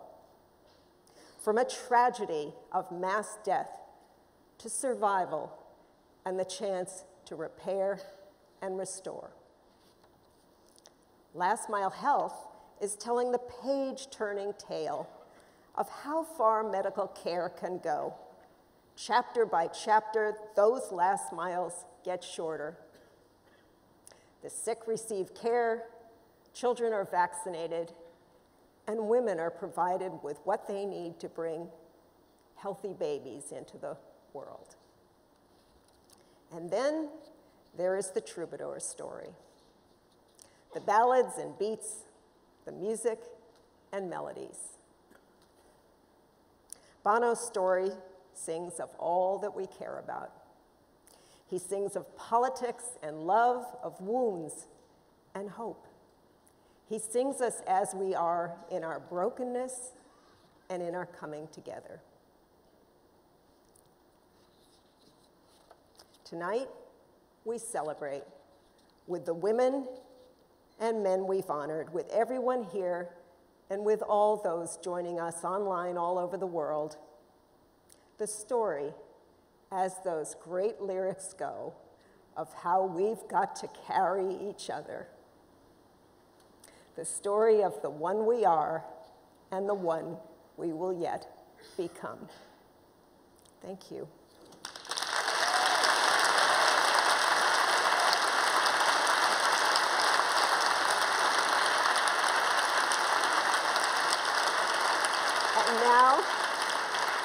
And now it's time to get loud. Musician, filmmaker, activist Michael Franti, on his way to South Africa with his Love Out Loud tour, is here to sing us out. Our next guest is a talented singer. This is the new CD entitled The Sound of Sunshine. Please welcome back to the program, Michael Franti and Spearhead, everyone. They felt that it was important to use the medium to critique the medium. Okay, got the idea? Television, the drug of our nation. My second band, the Disposable Heroes of Hypocrisy, we wrote this song, Television, the Drug of the Nation, and U2 saw the video for it and they used it to open their Zoo TV tour. They invited us to come on tour, so we were in this little white van following around U2 to all these stadiums. Same as it ever was. But there's gotta be a better way. I painted on the wall, y'all, so that everybody sees. When we all see justice, then we'll all see peace. Same as it ever was, but there's gotta be a... Connecting to me is the most important thing. I have this little saying that I use, which is don't convince, connect. It's very rare that I'll sit down and say, oh, I want to write a song about climate change or about HIV or about something like that. But these things always end up making their way into my songs because they're part of my daily conversation. I always thought that if you really want to make a statement about something that's happening or affect the way that people think or feel about something, you should write angry songs about heavy issues. But what I found is the opposite, is that if you can attract people through happiness, through dance, through kindness, through love, they're a lot more interested in hearing whatever it is that you have to say. My name is Michael Franti, and I'm a musician.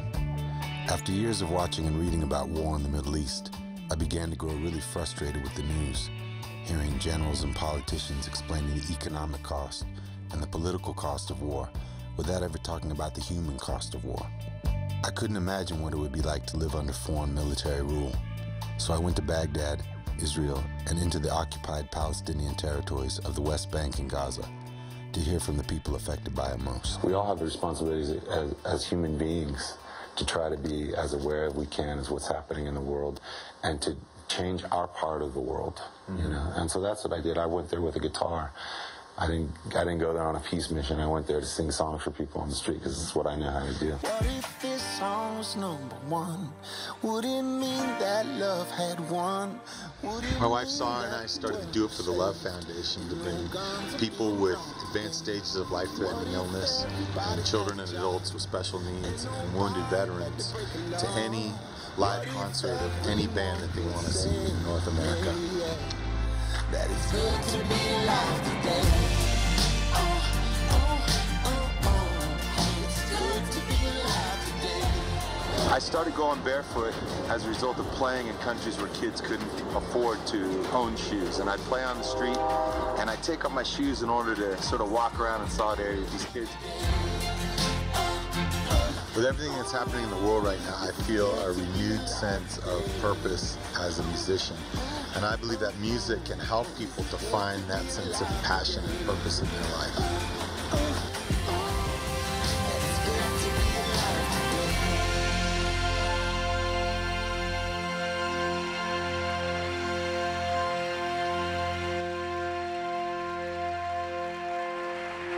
How y'all feeling?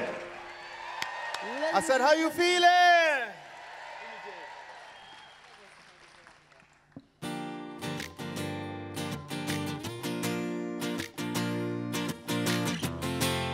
It's a long road. Every day I wake up and turn my phone on. I read the news of the day just as it's coming down.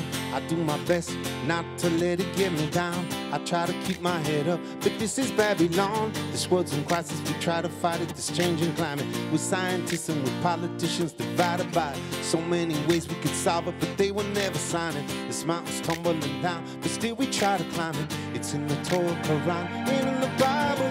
Love is the message, but somehow we turn to rivals. It's come to people always picking up their rifles. Another school getting shot up homicidal. Some people trying to look fly, some people trying to get high. Some people losing their mind, some people trying to get by. When you look in my eyes, you see the sign of the times. We are looking for the same thing, but what if this song was #1? Would it mean that love had won? And would it mean that the world was saved? And no guns are being shot today? And what if everybody had a job? And nobody had to break a law? What if everyone could say that it's good to be alive today? Yes, it's good to be alive today. That it's good to be alive today. Yes, it's good to be alive today.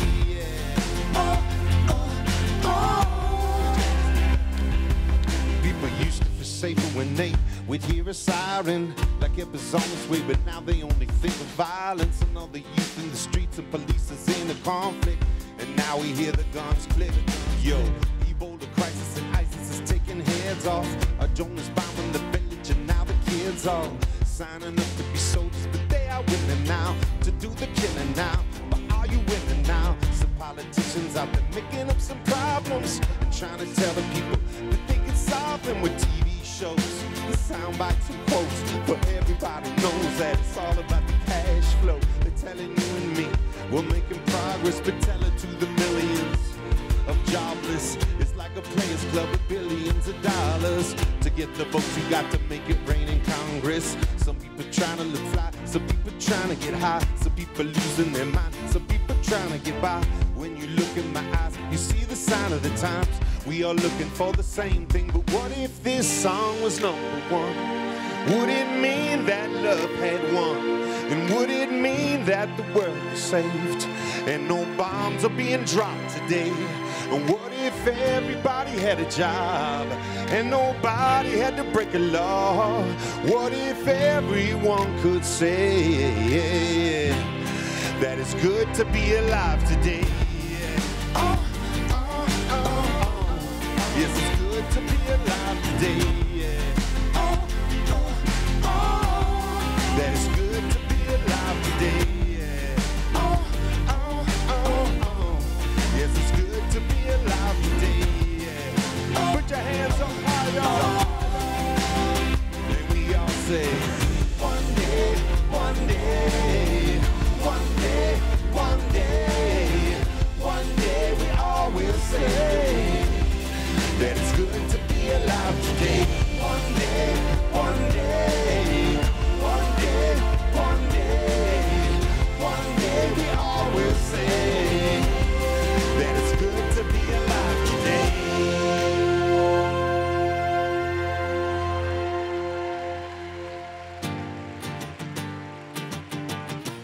One day, one day, one day, we all will say that it's good to be alive today. One day, one day, one day we always say that it's good to be alive today. Thanks, y'all. How you feeling? All right.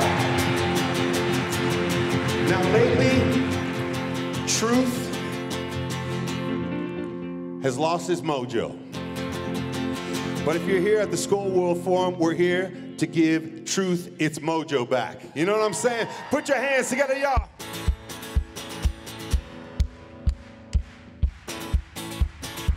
A revolution never come with the wrong. A revolution never seems to run. A revolution is to ride like a morning. Bring it up, become a rain, come a storm. They telling you to never worry about the future. Telling you to never worry about the torture. Telling you that you will never see the horror. Spend it all today and we will build you tomorrow. To bank accounts in Bahamas. Wall Street crime will never send you to the slammer. Tell all the children in the arms of the mamas. The F-15 is a homicide bomber. TV commercial for a Papa Bill culture. Drug company suckling like a vulture. American babies with the G.I. Joe father. 10 years from now, is anybody gonna bother your fire? Yo, yo, yo, here we come, here we come, here we fire. Yo, yo, here we come, fire. Yo, yo, here we come, fire. Yo, put your hands up high, come on, y'all.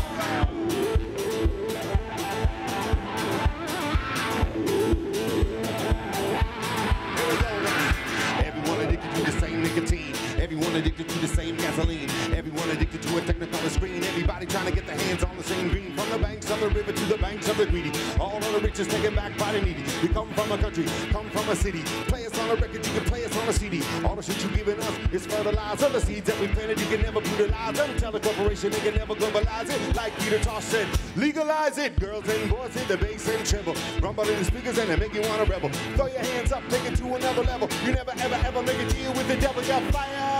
Yo, yo, let me hear y'all. Fire, yo, yo, here we come, fire, yo, yo, here we come, fire. I want to see you all jump in. Here we go, here we go.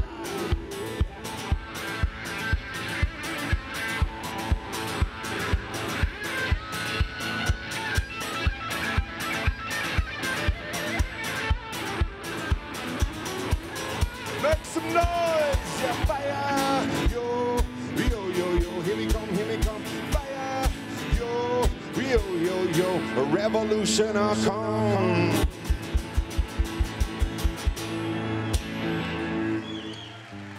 How you feeling up top, y'all? Down below, make some noise. Yeah. Hang on a sec, Jay. I want to sing a song from my mom.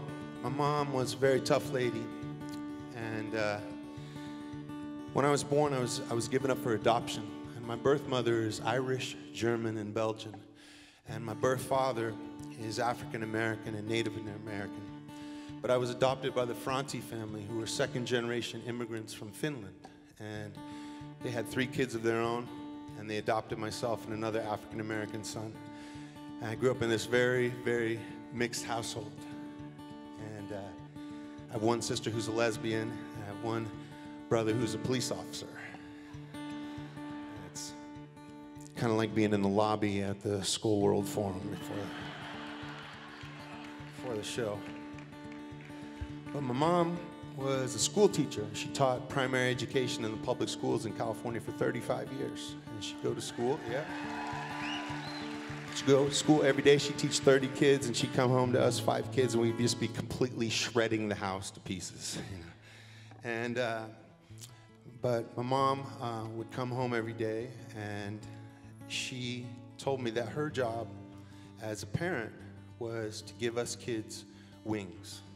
And so when I was 6 or 8 years old, I'd be sitting in school, bored out of my mind, and I'd look behind and be like, I haven't got my wings yet. But what she meant by that was that she would teach us how to do basic things. She'd teach us how to do our homework, how to do our laundry, how to take care of our rooms and clean them up. And then she expected us to do it for ourselves. And the reason that she did that, I hated when I was a kid. I hated all those things. But later she told me when I was a parent, I asked her about it. She said, the reason I did that is so that when you got out of the house, that you would be able to do all the basic things in life so that your mind could be free for higher things, for spiritual things, for creative things, for entrepreneurial things. And what I've been loving just in the 48 hours that I've been here is how this World Forum is bringing together the brightest minds from around the world to help give people around the planet their wings.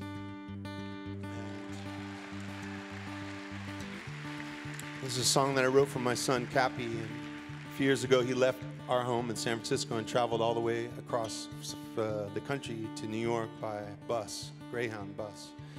And on the day that he was leaving, I was caught off guard with this incredible emotion that you have when your child graduates high school. Thank you, Jesus, he freaking graduated. But when he got on the bus that day, I was really sad, and I wrote this for him.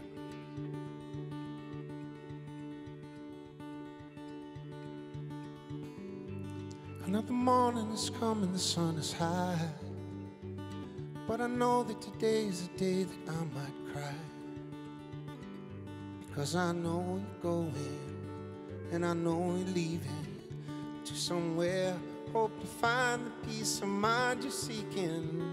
In the back of a Greyhound bus, it'll take you far.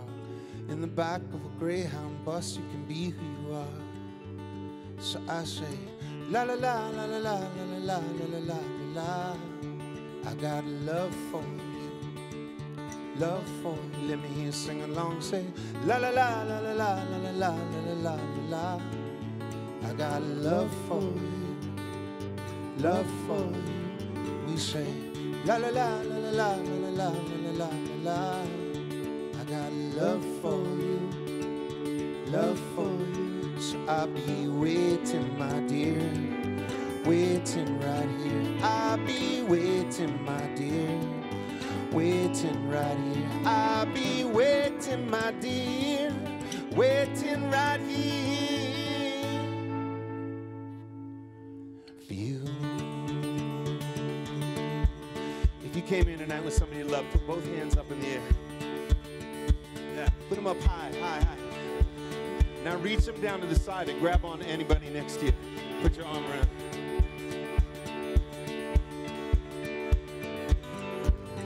I remember the time back when we was home.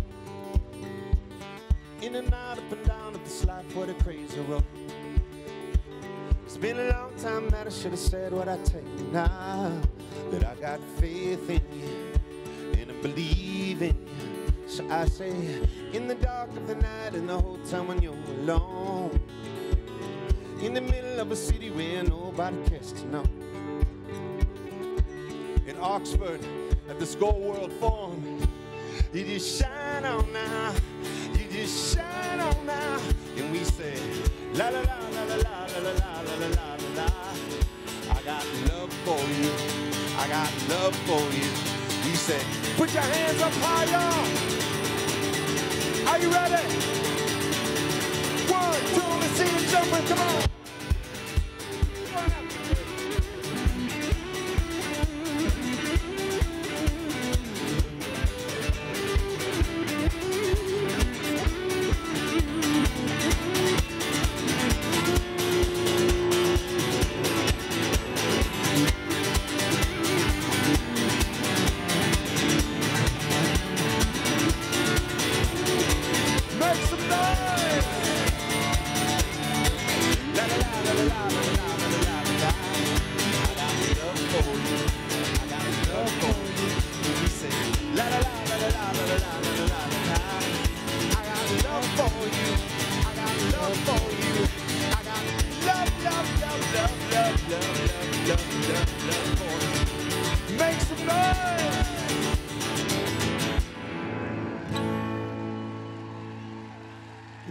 Of a Greyhound bus, it'll take you far. In the back of a Greyhound bus, you can be who you are. So we say, la la la la la la la la la la la la. Let me, I got got, and we say, it sounds beautiful. I got love for you. I got love for you. And we say, la la la la la la la la la la la. I got love for you.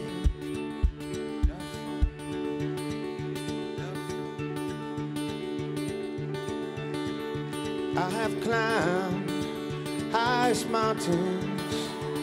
I have run through the fields only to be with you.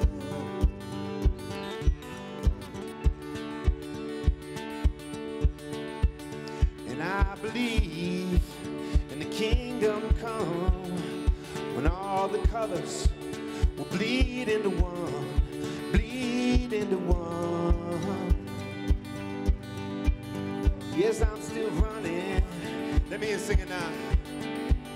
But I still have time.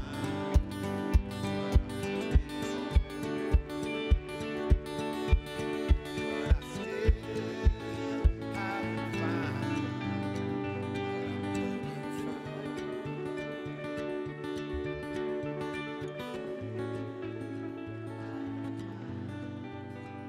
What I'm looking for.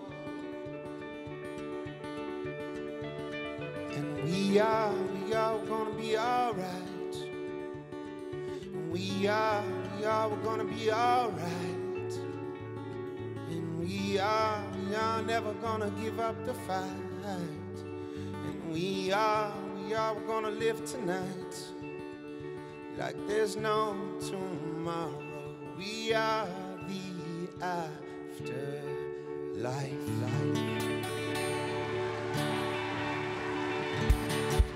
Thanks, y'all.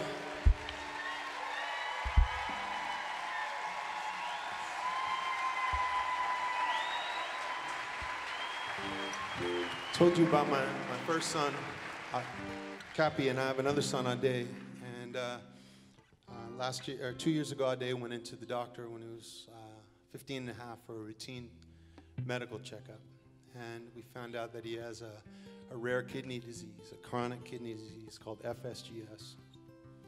And the worst thing you could ever imagine as a parent is that you might outlive your child. And in the English language, we have a word for a child who has lost both parents, and we call them an orphan. And a husband or a wife who's lost their spouse, we call them a widow. But we have no word for a parent who's lost their kid.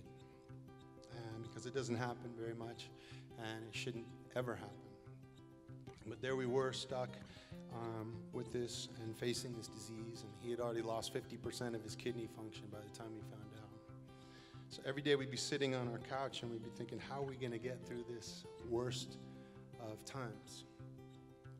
And just in the moments when I was in the most despair, my son, who's big, he's 6'4" and weighs 235 pounds. He would come up and he'd just give me the biggest hug, and he'd say, "Dad, it's going to be okay." Or he'd give me an extra kiss on the cheek. Or there would be an extra "I love you." And what we thought at first was going to rip our family apart, because it ripped our hearts open, it actually ended up bringing our family closer together. And this song is a song I wrote for him. It's just a gentle reminder that right now we are all going through incredibly challenging times in this world. We're going through incredibly challenging times just as families trying to get by. Incredibly challenging times as nations trying to be the multicultural ideas, experiments that our nations are. And finally, as a planet, going through an incredibly challenging time as a planet family. And this song is just a gentle reminder that when we move together and come closer together in those times of challenge, that is the way that we all rise up.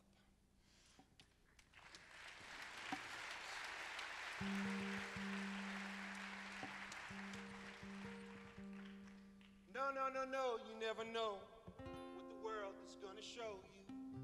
It ain't up to you.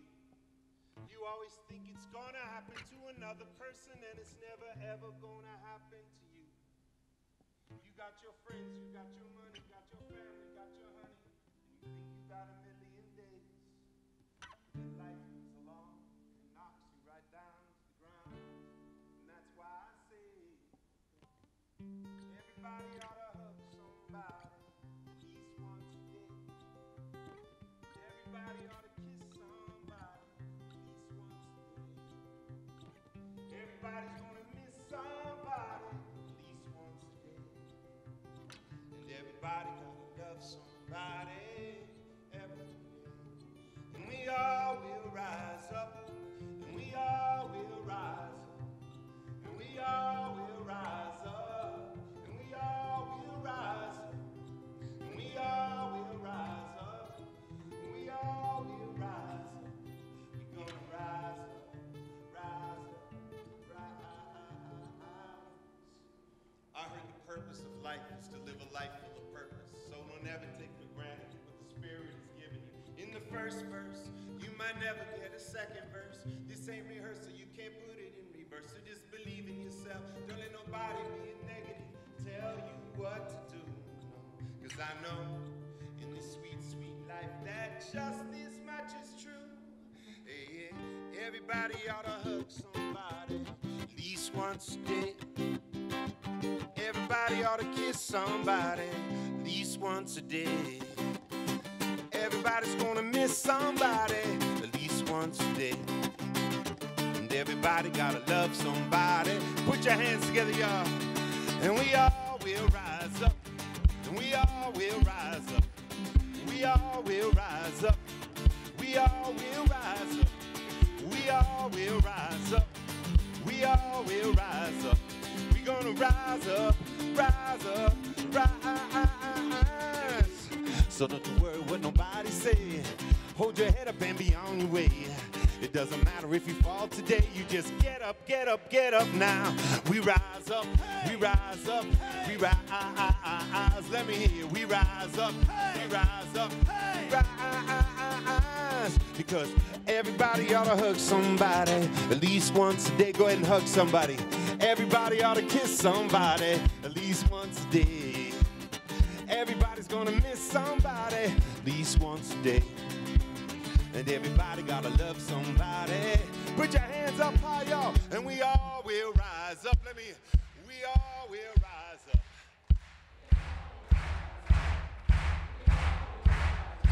And we all will rise up. We all will rise up. You're gonna rise up, rise up, rise.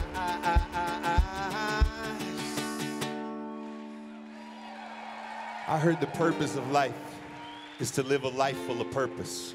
So don't ever take for granted what the Spirit has given you. In the first verse, you might never get a second verse. This ain't rehearsal, you can't put it in reverse. So everybody ought to hug somebody at least once a day.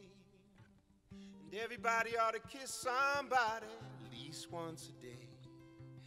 And everybody gotta love somebody every day.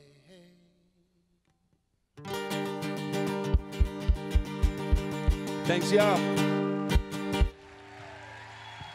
We got time for one last tune, and I was telling you before about my mom, and she's a very strong lady. She's 5 foot tall, and I'm 6'6", and it's led to some often humorous situations. Sometimes we'd be in a shopping mall or something. My mom would be pushing the cart along, and actually, it's more like this. She was like, and there'd be this big brown boy walking behind her, tiny little white lady. My mom would be like, Michael, can you reach up there and grab that organic macaroni and cheese off the top shelf? I go, here you go, Mom. And that was when I was 6. But my mom was insistent on one thing, and that was that even though all of us kids in our house were very different sizes and shapes and colors, and had different ideas about the world, and my mom was insistent that when we went out and played with kids in our neighborhood, that it didn't matter if they went to a different school or played on a different soccer or baseball team, or if they went to a church or a mosque or synagogue, or if they had 2 moms or had 2 dads or had a different skin color or were new to our country, We were supposed to treat every kid that we played with the way that we expected to be treated, or perhaps even a little bit better than the way that we hoped to be treated.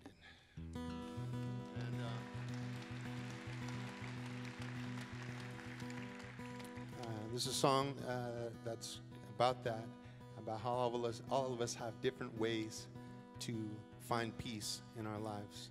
And this is to those 7 billion different ways of finding peace. They are all the same. And may all of us find happiness, health, and equality in this life. Peace.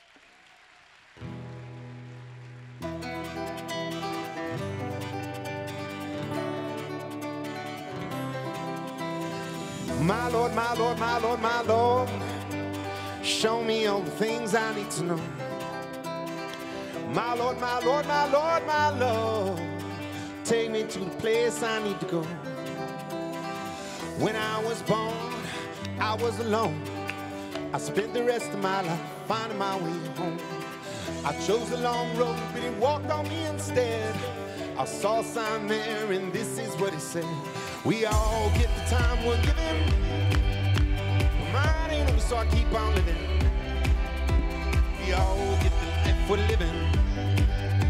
But mine ain't over, so I keep on giving.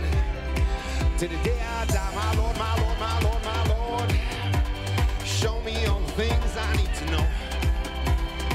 My Lord, my Lord, my Lord, my Lord, take me to the place. Are you ready, y'all? Here we go. Here we go. Come on.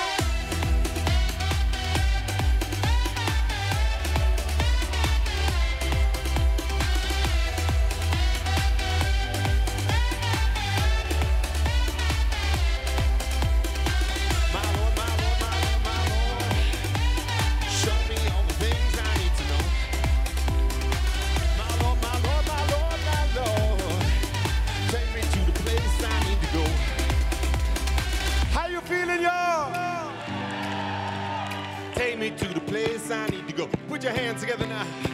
I bought a guitar and I wrote a song. I wrote it down for you so you could sing along. The flames of my heart went pounding through my head, turned into teardrops, and this is what they said. My Lord, my Lord, my Lord, my Lord, show me all the things I need to know. My Lord, my Lord, my Lord, my Lord, take me to the place I need to go. Here we go. Come on.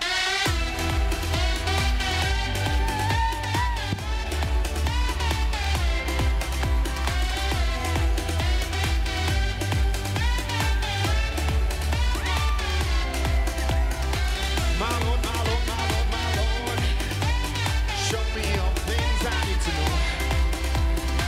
My Lord, my Lord, my Lord, my Lord, take me to the place I need to go.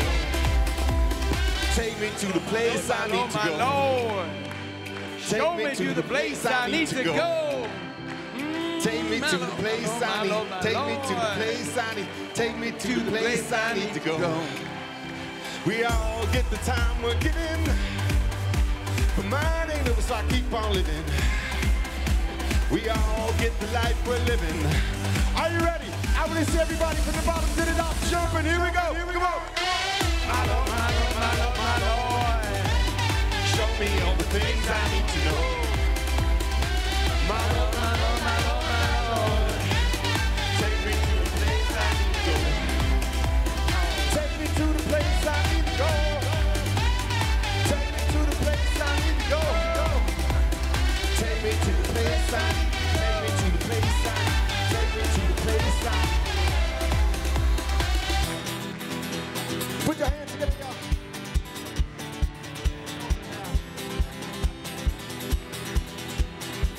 People up top, how you feeling up there? People down below. Don, how you feeling?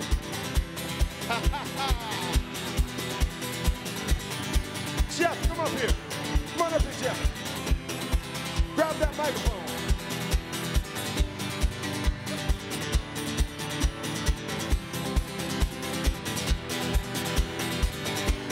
Give him the mic, Don.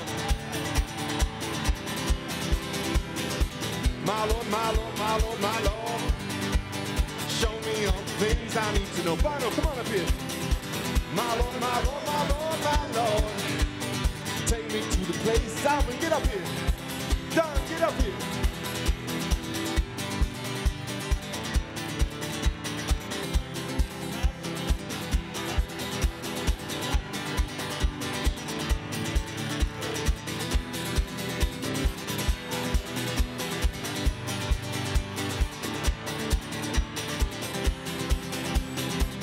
Take me to the place I need to go. Take me to the place I need to go. Take me to the place I need to go. Take me to the place I need to go. The place I need to go. Take me to the place I need to go. My Lord, my Lord, my Lord, my Lord. To the place I need to go.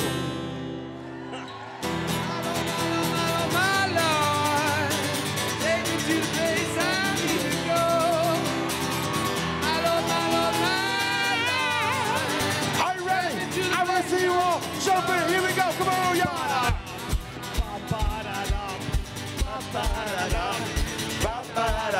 Got it.